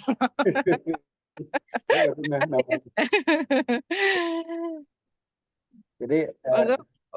sebetulnya begini ya, meskipun itu ada istilah risiko melekat atau risiko alamiah. Jadi kalau kita misalnya kita mengakui kita membolehkan sekarang itu wakaf kendaraan ya, mobil gitu ya. Mobil itu alamiahnya juga berkurang. Alamiahnya juga nilainya berkurang karena pemakaian dan seterusnya. Kemudian kalau kita wakafkan misalnya rumah, ini kecuali tanah saja ya sebenarnya. Rumah atau bangunan lah, misalnya masjid itu kan bangunan. Bangunan pun alamiahnya nilainya berkurang. Jadi sebetulnya sama aja antara wakaf uang dan wakaf benda-benda yang lain yang berkurang nilainya secara alamiah itu biasa saja gitu. Jadi itu jangan dianggap sebagai risiko menurut saya. Karena Yusuf Al-Qaradawi misalnya ketika bicara tentang inflasi atau tadohum ya dia mengatakan sama aja dengan hama itu ya, jaihah pada saat kita beternak atau berkebun gitu ya, atau bertani gitu ya, bercocok tanam. Kan tetap ada hama yang berpotensi membuat nilainya turun. Ya, tentu tugas kita adalah alamiahnya tentu kalau memang ini mau dijaga, artinya ada semacam ilmu yang bisa kita gunakan. Jadi misalnya begini ya, ini ide saja ya, artinya bisa jadi benar, bisa jadi tidak. Tapi substansinya ini menurut saya, yang menurut ulama harus dijaga itu bukan nilainya. Yang harus dijaga itu adalah jumlahnya, nominalnya. Jadi wakaf 100 miliar itu ya harus 100 miliar terus gitu. Artinya tidak boleh berkurang. Kalau bertambah boleh, tapi berkurang nggak boleh. Ini yang saya sebut tadi tidak sejalan dengan kaidah al-kharaj bidoman, al-gurmu bil gurmi. Itu ya. Nah, sekarang bagaimana caranya supaya jumlahnya itu tetap stabil? Gitu. Nah, maka saya katakan tadi mungkin diperlukan institusi kafalah gitu. Lembaga penjaminan mauquf bih gitu. Jadi lembaga penjaminan dana wakaf. Risetnya sudah ada ya, dilakukan di IPB Bogor, riset tentang penjaminan dana wakaf. Tapi saya juga belum tahu hasilnya seperti apa. Dan di tempat kami di Ibnu Khaldun baru-baru ini ada proposal disertasi, judulnya itu memang tentang eh, menginisiasi, kira-kira isinya menginisiasi pembentukan lembaga penjaminan benda harta wakaf gitu, atau lebih pas itu wakaf uang gitu ya. Tetapi yang dijamin itu tadi bukan nilainya, yang dijamin itu adalah jumlahnya, nominalnya gitu. Karena kalau nilainya kita anggap sebagai risiko alamiah saja. Nah, tetapi kalau memang mau dijaga, sebetulnya bisa gitu. Kalau mau dijaga nilainya juga menurut saya bisa. Misalnya, kalau kita menggunakan teori moneter sedikit gitu ya, misalnya kalau inflasi dalam 1 tahun itu berapa? Misalnya 3% gitu. Nah, terus keuntungan investasi dana wakaf itu berapa? Misalnya 9%. Maka yang 3% itu dijadikan mauquf bih, ya. Yang 6%-nya itu yang menjadi hak mauquf alaih gitu loh, Bu. Ya.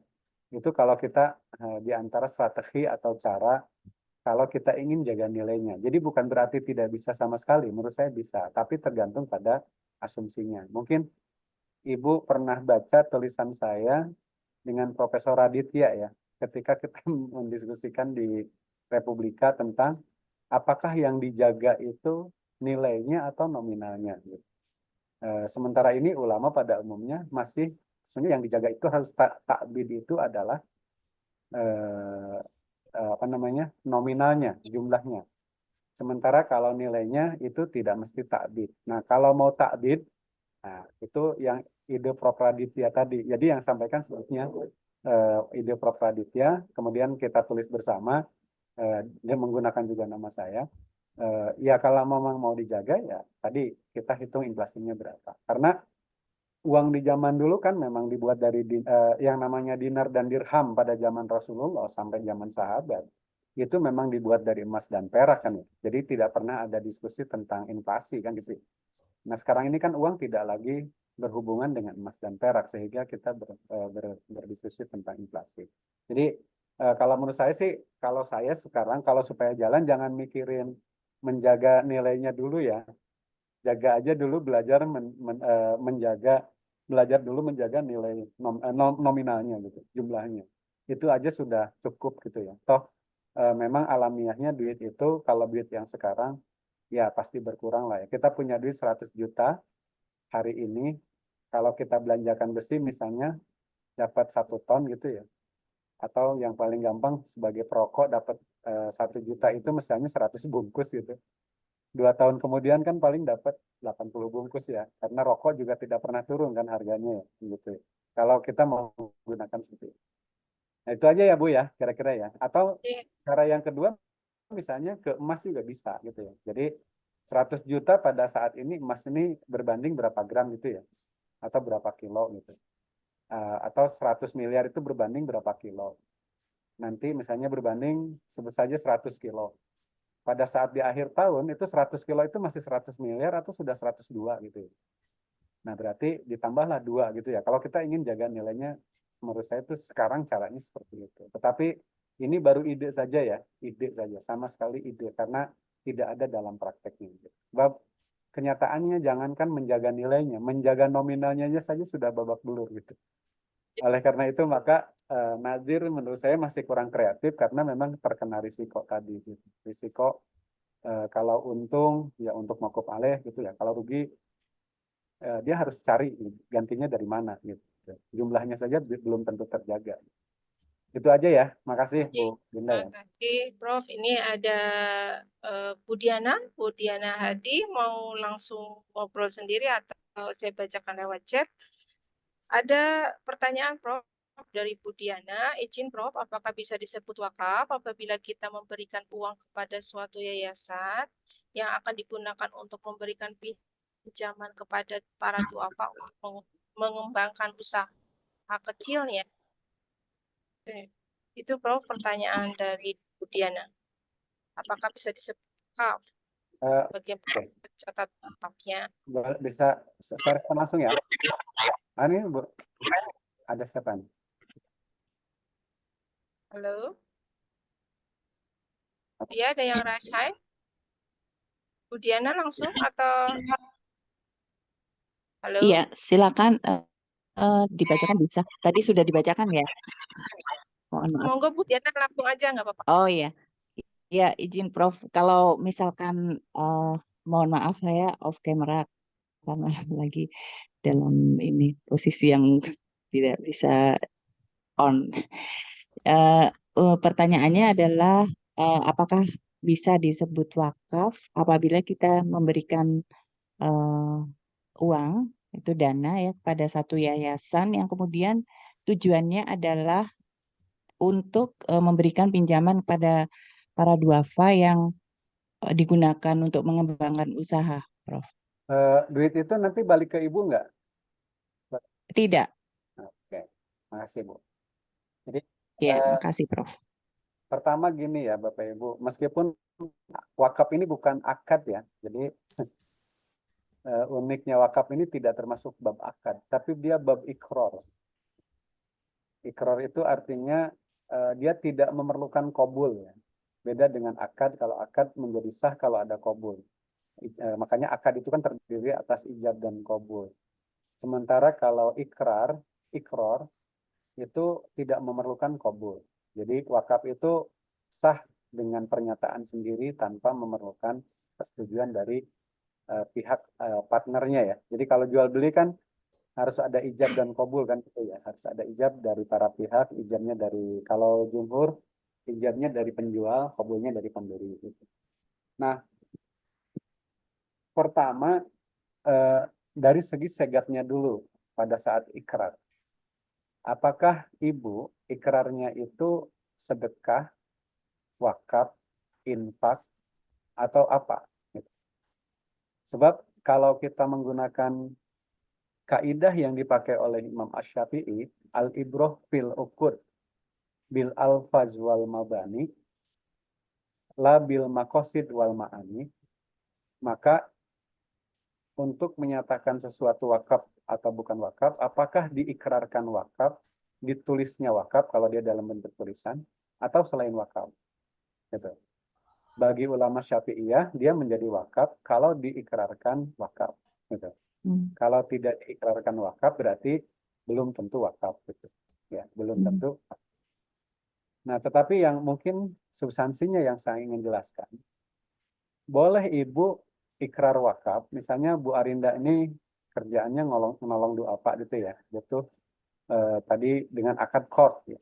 Misalnya nolongnya itu, kan nolong itu ada dua ya, ada nolong yang kita punya uang nih, nolong kita kasih duit ya. Apa namanya sedekah atau infak ya, bahkan termasuk zakat, itu kan uang kita kasihkan. Tapi ada nolong dalam arti kita punya duit, kita pinjami uang, kita utangkan uang.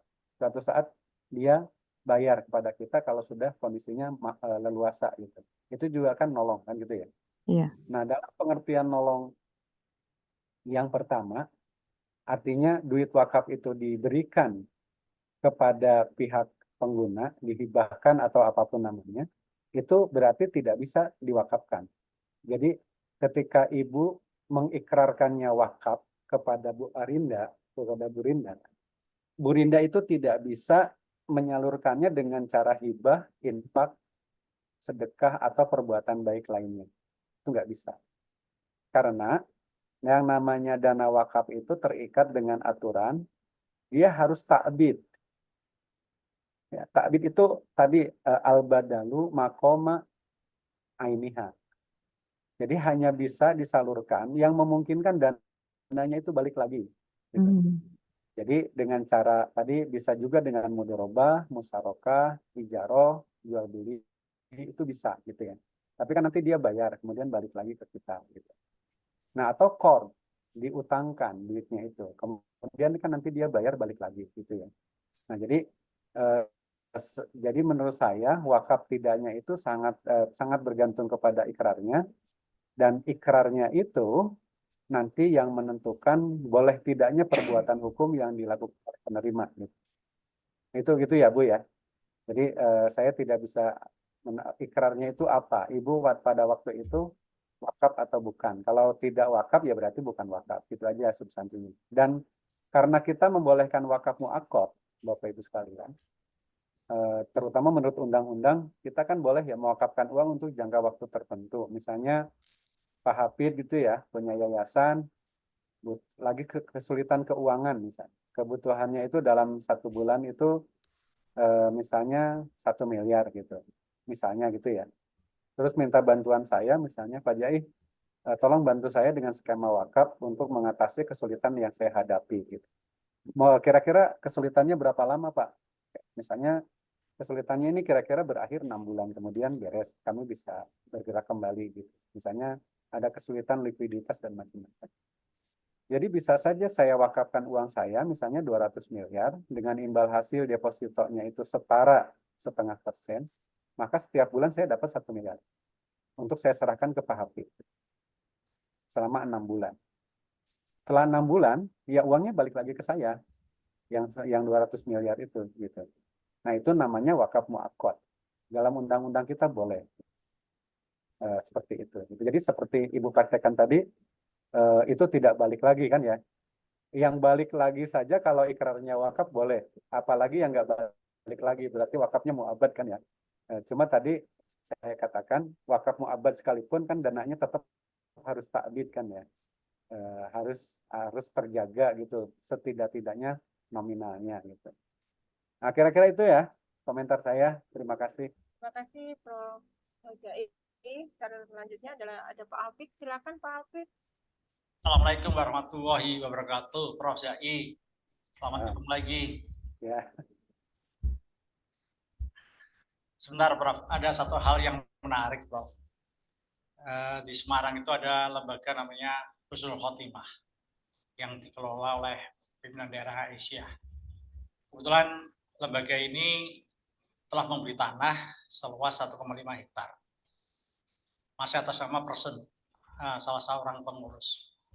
Kalau saya balik nama menjadi atas nama Perserikatan Muhammadiyah, pajak PPHTB-nya aja sudah 800 juta, PPH-nya sekitar 300 juta, jadi 1,1. Nanti kalau saya buat hibah misalnya kepada Muhammadiyah, maka akan muncul pajak 1,1 miliar. Yang jadi masalah, kalau saya buat wakaf dari pribadi ini diwakafkan kepada Perserikatan Muhammadiyah, yang sebetulnya itu adalah milik Muhammadiyah. Kemudian Husnul Khotimah ini kan menampung siapa calon penghuni daripada makam itu, ya kan? Makam itu. Tadi Prof sampaikan bahwa tanah wakaf kan tidak mungkin dijual belikan. Nah, calon para penghuni ini yang sudah berjalan, mereka membeli, Prof. Ya, mereka membeli, satu orang membeli dan sebagainya. Ya, pembeli dengan ukuran 3x3. Padahal di daerah tersebut ya terkena aturan adalah minimal kepemilikan tanah ditransaksikan adalah 130 meter persegi.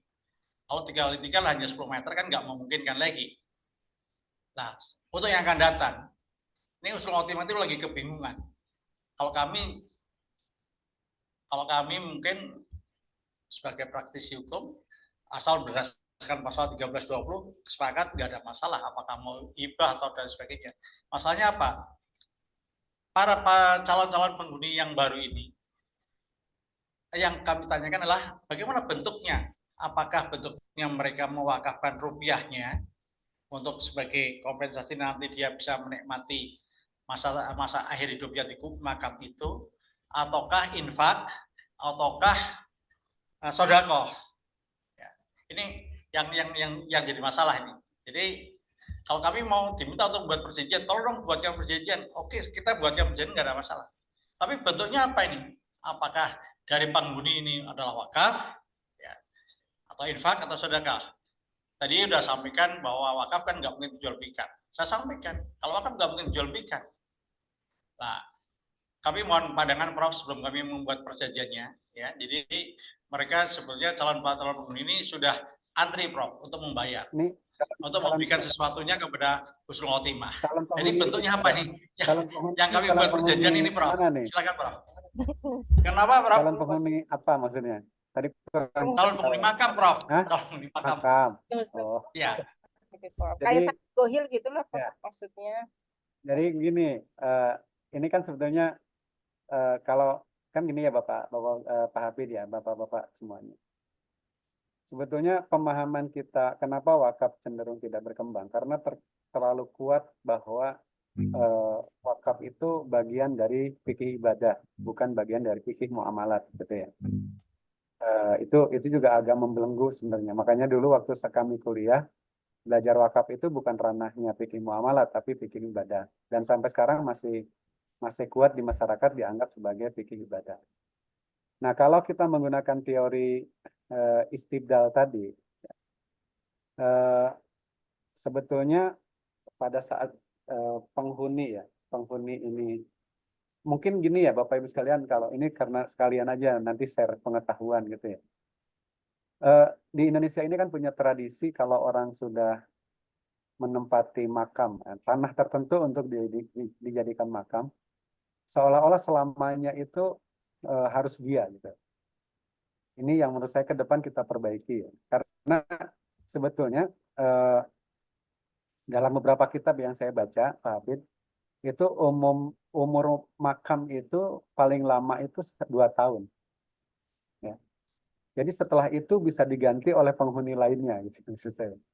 Jadi kalau waktunya 2 tahun bisa digali lagi, kalau ada tulang belulang tinggal digeser dikit gitu ya, sisanya ya penghuni baru gitu ya. Nah ini kan kelihatannya berat ya mengubah paradigma ini karena apalagi dengan di tembok macam-macam seolah-olah itu menjadi milik pribadi. Nah menurut saya ini harus kita ubah nih pemahaman ini gitu ya. Jadi yang namanya makam itu ada umurnya gitu ya. Jadi kira-kira maksimumnya 2 tahun gitu. Bahkan kalau tetap di Saudi kan hanya seminggu ya kalau nggak salah sudah didoser lagi kan ya. Untuk ditempati oleh mayat yang baru gitu ya. Itu menurut saya harus diperbaiki. Yang kedua terkait dengan lahannya itu sebetulnya tergantung kesepakatan komunitas atau lingkungan masyarakat tersebut. Ada beberapa model ya. Beberapa model itu begini. Ada tanah wakaf yang buat makbaroh itu kalau orangnya tidak mampu secara ekonomi, ya dia dimakamkan di situ, paling-paling bayar penguburan ya, jadi ada kain kapan macam-macam gitu ya. Dia bayar sebatas itu gitu. Tapi kalau kebetulan orang kaya, orang yang berkemampuan secara ekonomi, kan sekarang itu kalau kita di Karawang itu Pak Hafid sudah ada makam yang 1,8 miliar Pak, meskipun tidak dijamin masuk surga juga sebenarnya ya. Ada yang 1,8 Pak. Saya tak tahu meskipun itu tidak hanya Muslim ya. Dia campur dengan agama lain. Saya tahun kemarin itu masih ada yang 1,8 M, satu makam gitu. Nah, untuk orang yang mampu tentu mengeluarkan dana itu tidak penting ya, tidak terlalu memberatkan lah gitu maksud saya. Nah, ada model di Bandung tuh gini Pak Afif. Jadi orang tersebut dibolehkan dimakamkan di situ. Misalnya kalau dinilai, makam itu kan kalau di Al-Azhar ya, yang di Karawang itu nggak sampai 3 meter tuh bisa buat 3 orang itu. 180 kali setengah kalau nggak salah ya, karena udah sempit juga, jadi ngitungnya udah kayak Jakarta gitu Pak. Pemukimannya gitu, udah ada gang senggolnya lah kira-kira gitu ya, saking sempitnya. Sebut saja misalnya 2 meter kali 1 meter aja ya, itu kan sudah cukup lega lah. Biasanya 80 kali 180 di tempat tertentu itu, yang saya tahu. Nah kemudian kalau dia beli itu nilainya misalnya 3 juta gitu misalnya ya. Dia boleh Pak bayar misalnya 10 juta atau bahkan 30 juta gitu ya. Dengan waad nanti akan dibelikan tanah di tempat lain senilai 3 juta gitu loh Pak. Jadi dia bisa bantu orang lain juga gitu. Itu ada juga model seperti itu yang dijalankan oleh beberapa teman ya, termasuk di Bandung itu oleh teman saya Kiai Injo, itu seperti itu Pak. Jadi kalau dia dimakamkan di situ, misalnya bayar 5 juta gitu ya, tanah di sana itu 1 meter masih 1 jutaan, jadi dia bisa membeli untuk memperlebar lahan pemakaman, nambah gitu ya. Nanti pada saatnya sudah terkumpul banyak, sudah 100 meter misalnya bisa dia beli 100 meter, sehingga tanah makam itu semakin lama semakin luas gitu loh Pak. Dengan wakif-wakif baru ya, karena ada yang meninggal kemudian keluarganya berkecukupan gitu loh Pak. Nah, itu juga sudah ada, Pak, seperti itu. Nah, menurut saya sih model-model itu tinggal dibikin aja aturan komunitasnya gitu ya, Pak, internalnya disepakati dan dijalankan gitu. Nah, itu agak masuk tuh pada teori istibdal gitu, Pak. Teori penggantian gitu. Itu aja ya, Pak Hafid ya. Terima kasih, Prof. Silakan Bu Linda. Jawabannya mungkin tidak jual beli, mungkin pakai ujroh kali ya, Pak. Sewa gitu. Bisa kalau mungkin ujroh gitu. Kalau sewa itu kan apa yang disewakan harus milik kita kan, Bu? Iya. Kan nanti kita menyewakan kok. Karena itu. Oke, selanjutnya Pak Wahid. Pak Wahid, silakan. Kita langsung ke Prof. Halo, ya. Oke, Pak Wahyu silakan. Mengenai wakaf uang, ini kan pasti kalau wakaf berbentuk tanah, belum ada bentuk bangunan. Apakah bisa wakaf melalui uang itu untuk pembangunan gedung AUM? Tetapi penyimpanan dana tersebut tidak di LKS PWU atau lembaga keuangan karya yang ditentukan oleh BI untuk menyimpan wakaf uang itu, tapi disimpan di lembaga keuangan lain atau koperasi. Dan untuk objek pembangunan AUM sendiri belum ditentukan, karena kan sebagian besar itu kan di kami itu pada saat ada pembangunan gedung-gedung itu kan kita mesti mencari donatur-donatur dari orang lain. Jadi kita hanya mengumpulkan dana untuk pembangunan gedung. Apakah itu diperbolehkan? Terima kasih. Prof, pertanyaan Pak Wahid. Bisa diulang Bu Rinda sedikit agak ini agak suara bunyi-bunyi. Tadi apakah bolehkan dengan menggunakan skema melalui uang ketika akan membangun sebuah lahan itu adalah lahan wakaf gitu, Prof, untuk sebuah gedung AUM, kan, tetapi tanpa melibatkan LKS. Kalau menurut saya harusnya bisa, Pak ya. Harusnya bisa gitu ya. Tapi saya nggak tahu menurut aturan. Kan nggak ada juga aturan wakaf itu harus melalui LKS PWU ya sebenarnya. Artinya itu sebetulnya lebih pada semangat LKS PWU itu, Bapak sekalian. Itu semangatnya adalah wakaf mu'akkad ya, di mana nanti dana, misalnya kalau kita wakafkan uang 500 miliar selama 1 tahun, di akhir tahun itu kan balik lagi ke rekening itu. Jadi alamatnya jelas gitu. Akan balik ke rekening kita yang ada di bank itu. Itu semangatnya sebetulnya di situ, Pak. Semangatnya. Jadi kalau dana wakaf itu untuk membangun bangunan tadi ya di atas tanah wakaf. Nah, itu harus clear dulu, Pak. Apakah dana bangunan itu dibangun menggunakan dana wakaf atau bangunan itu dibangun dari dana hasil investasi dana wakaf? Itu harus clear. Kalau bangunan itu dibangun dari dana wakaf, artinya itu berarti kan wakaf bangunan melalui uang itu loh, Pak, maksud saya. Seperti tadi wakaf tanah melalui itu memahaminya. Tetapi kalau bangunan itu dibangun atas dasar dari dana hasil investasi dana wakaf, itu bukan wakaf, Pak. Bangunan itu bukan bangunan wakaf. Karena hasil investasi wakaf itu bukan wakaf gitu. Kecuali dia diikrarkan lagi wakaf gitu. Jadi kalau teksnya itu kan di hadis tadi in syi'ta habasta wa tasaddaqta biha wa tasaddaqta samarotaha. Jadi manfaatnya itu ketika dari nadir diserahkan kepada mauquf alaih itu adalah sedekah gitu loh, Pak. Jadi aturannya aturan sedekah gitu, bukan aturan wakaf gitu maksud saya. Gitu ya.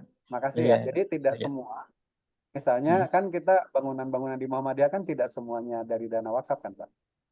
Bisa jadi dana dari hasil investasi dana wakaf. Berarti kan bukan wakaf. Jadi Muhammadiyah juga boleh membeli tanah misalnya dari dana wakaf. Jadi boleh jadi membeli tanah dari dana wakaf berarti menjadi tanah wakaf. Bisa jadi membeli tanah dari hasil investasi dana wakaf dan itu bukan tanah wakaf. bisa dijual lagi oleh Muhammadiyah kepada pihak lain dalam kondisi tertentu misalnya. Itulah Pak. Makasih Pak. Mengenai wakaf melalui uang sendiri gimana Pak? Itu Pak. Kan itu kan berarti kan dari si wakif itu kan menyerahkan sebuah uang untuk pembangunan AUM. Ya. Itu. Apakah juga masuk wakaf melalui uang Pak? Ya itu wakaf melalui uang Pak kalau yang itu. Berarti penyimpannya bebas Pak, Ustaz ya? Ya Prof harusnya ya? bebas. Nggak perlu Pak. harus di LKS. Nggak ada, nggak Ya. mesti Pak. Oh, ya. Ya. Ya. Terima kasih Pak. Ya. Terima kasih Pak Profesor. Ini sekedar informasi nggih. Bapak PWM pengurus wilayah Muhammadiyah telah melakukan apa yang disebut dengan wakaf uang CWD, Kes Wakafling Deposito, bekerja sama dengan ASB sebagai nadir. Lalu di sini adalah harus menempatkan dananya dalam bentuk deposito di ASB, lalu menjadi hasil dari deposito tersebut dipergunakan untuk MPW untuk kemudian melakukan kegiatan produktif menyalurkan mauquf alaih. Seperti sekarang ini kami sedang melakukan apa yang disebut usaha-usaha produktif, salah satunya adalah parkir wakaf yang di Kecamatan Rumah Sakit Muhammadiyah Surakarta, Prof. Jadi teman-teman BWM ini sedang berusaha, walaupun banyak usaha, belum tentu semuanya lagi usaha kadang tahun, tapi kita pengurus sering berupaya untuk melakukan apa yang disebut dengan produktivitas harta wakaf. Bapak Ibu sekalian, monggo silakan apabila ada pertanyaan lagi. Hari ini sudah jam 10:10. Apakah kita akan lanjut? Sebentar, boleh saya tanya lagi, tambahkan, mohon maaf tadi terputus. Anji, monggo Pak Hafid. Pak Jai, Prof, mohon maaf. Tadi Prof sampaikan 2 tahun boleh. Dimakamkan di situ. Apakah memungkinkan nanti di dalam kesepakatan perjanjian antara calon penghuni makam itu dengan Husnul Khotimah itu kita buatnya perjanjian misalnya dalam waktu 5 tahun si keluarga ini mengizinkan Husnul Khotimah untuk menerima pihak lain untuk dimakamkan di situ misalnya dengan catatan ya karena di Indonesia masih terpasang batu nisannya aja gitu, gimana Prof? Boleh nggak Prof? Harusnya tanpa perjanjian juga boleh Pak ya, apalagi pakai perjanjian harusnya lebih boleh. Ya, cuman kan masalahnya ini calon penghuni ini memberikan kepada Muhammadiyahnya itu apa? Bentuknya wakaf atau bentuknya infak atau sedekah? Ini yang kami tanyakan Prof. Ya, kalau menurut saya sih harusnya kalau tadi skemanya akan dibelikan lagi untuk memperluas tanah wakaf, lebih baik skemanya itu wakaf Pak dari awal, lebih terjaga. Wakaf gitu ya? Lebih terjaga. Sebab kalau misalnya dengan menggunakan kata-kata lain, masih mending kalau penerimanya itu amanah gitu Pak ya, profesional, digunakan dengan baik. Kalau dia nganggapnya sedekah kan bisa dia bawa pulang Pak. Ya. Problemnya di situ. Oke. Terima kasih Prof. Sampai ketemu lagi di lain waktu nanti kita Prof. Mangga. Ya. Matur.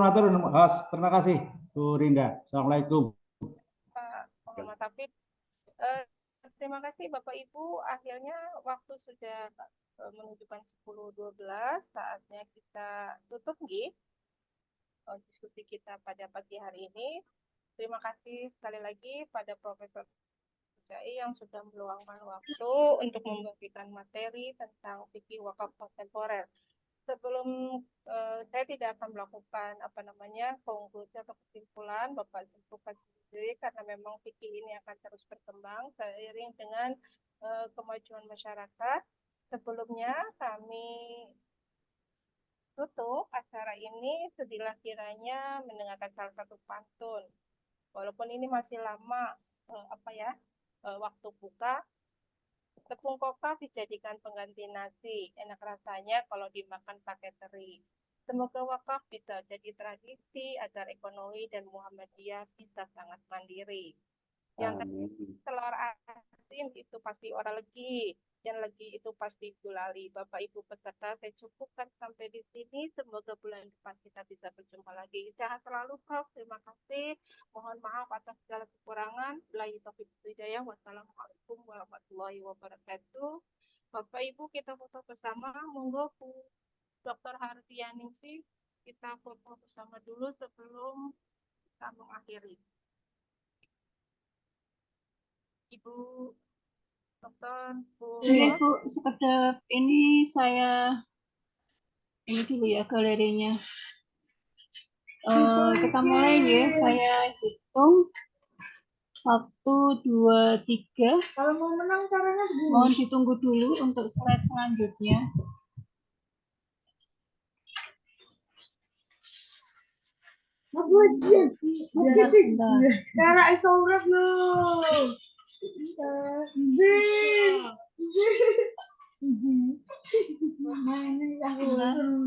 Untuk slide yang kedua belum. Saya hitung lagi 1, 2, 3. Next era yang sampun. Monggo saya kembalikan ke Bu. Terima kasih Bu Dr. Hardianingsih. Kami seluruh panitia mengucapkan banyak terima kasih. Mohon maaf atas segala kekurangan. Billahi taufiq wal hidayah. Wassalamualaikum warahmatullahi wabarakatuh. Waalaikumsalam warahmatullahi warahmatullahi wabarakatuh. Terima kasih semuanya, Bu Rinda. Semuanya terima kasih Pak Jaing. Sampai ketemu, Prof. Ya, pamit ya. Waalaikumsalam. Yo, pamit semuanya.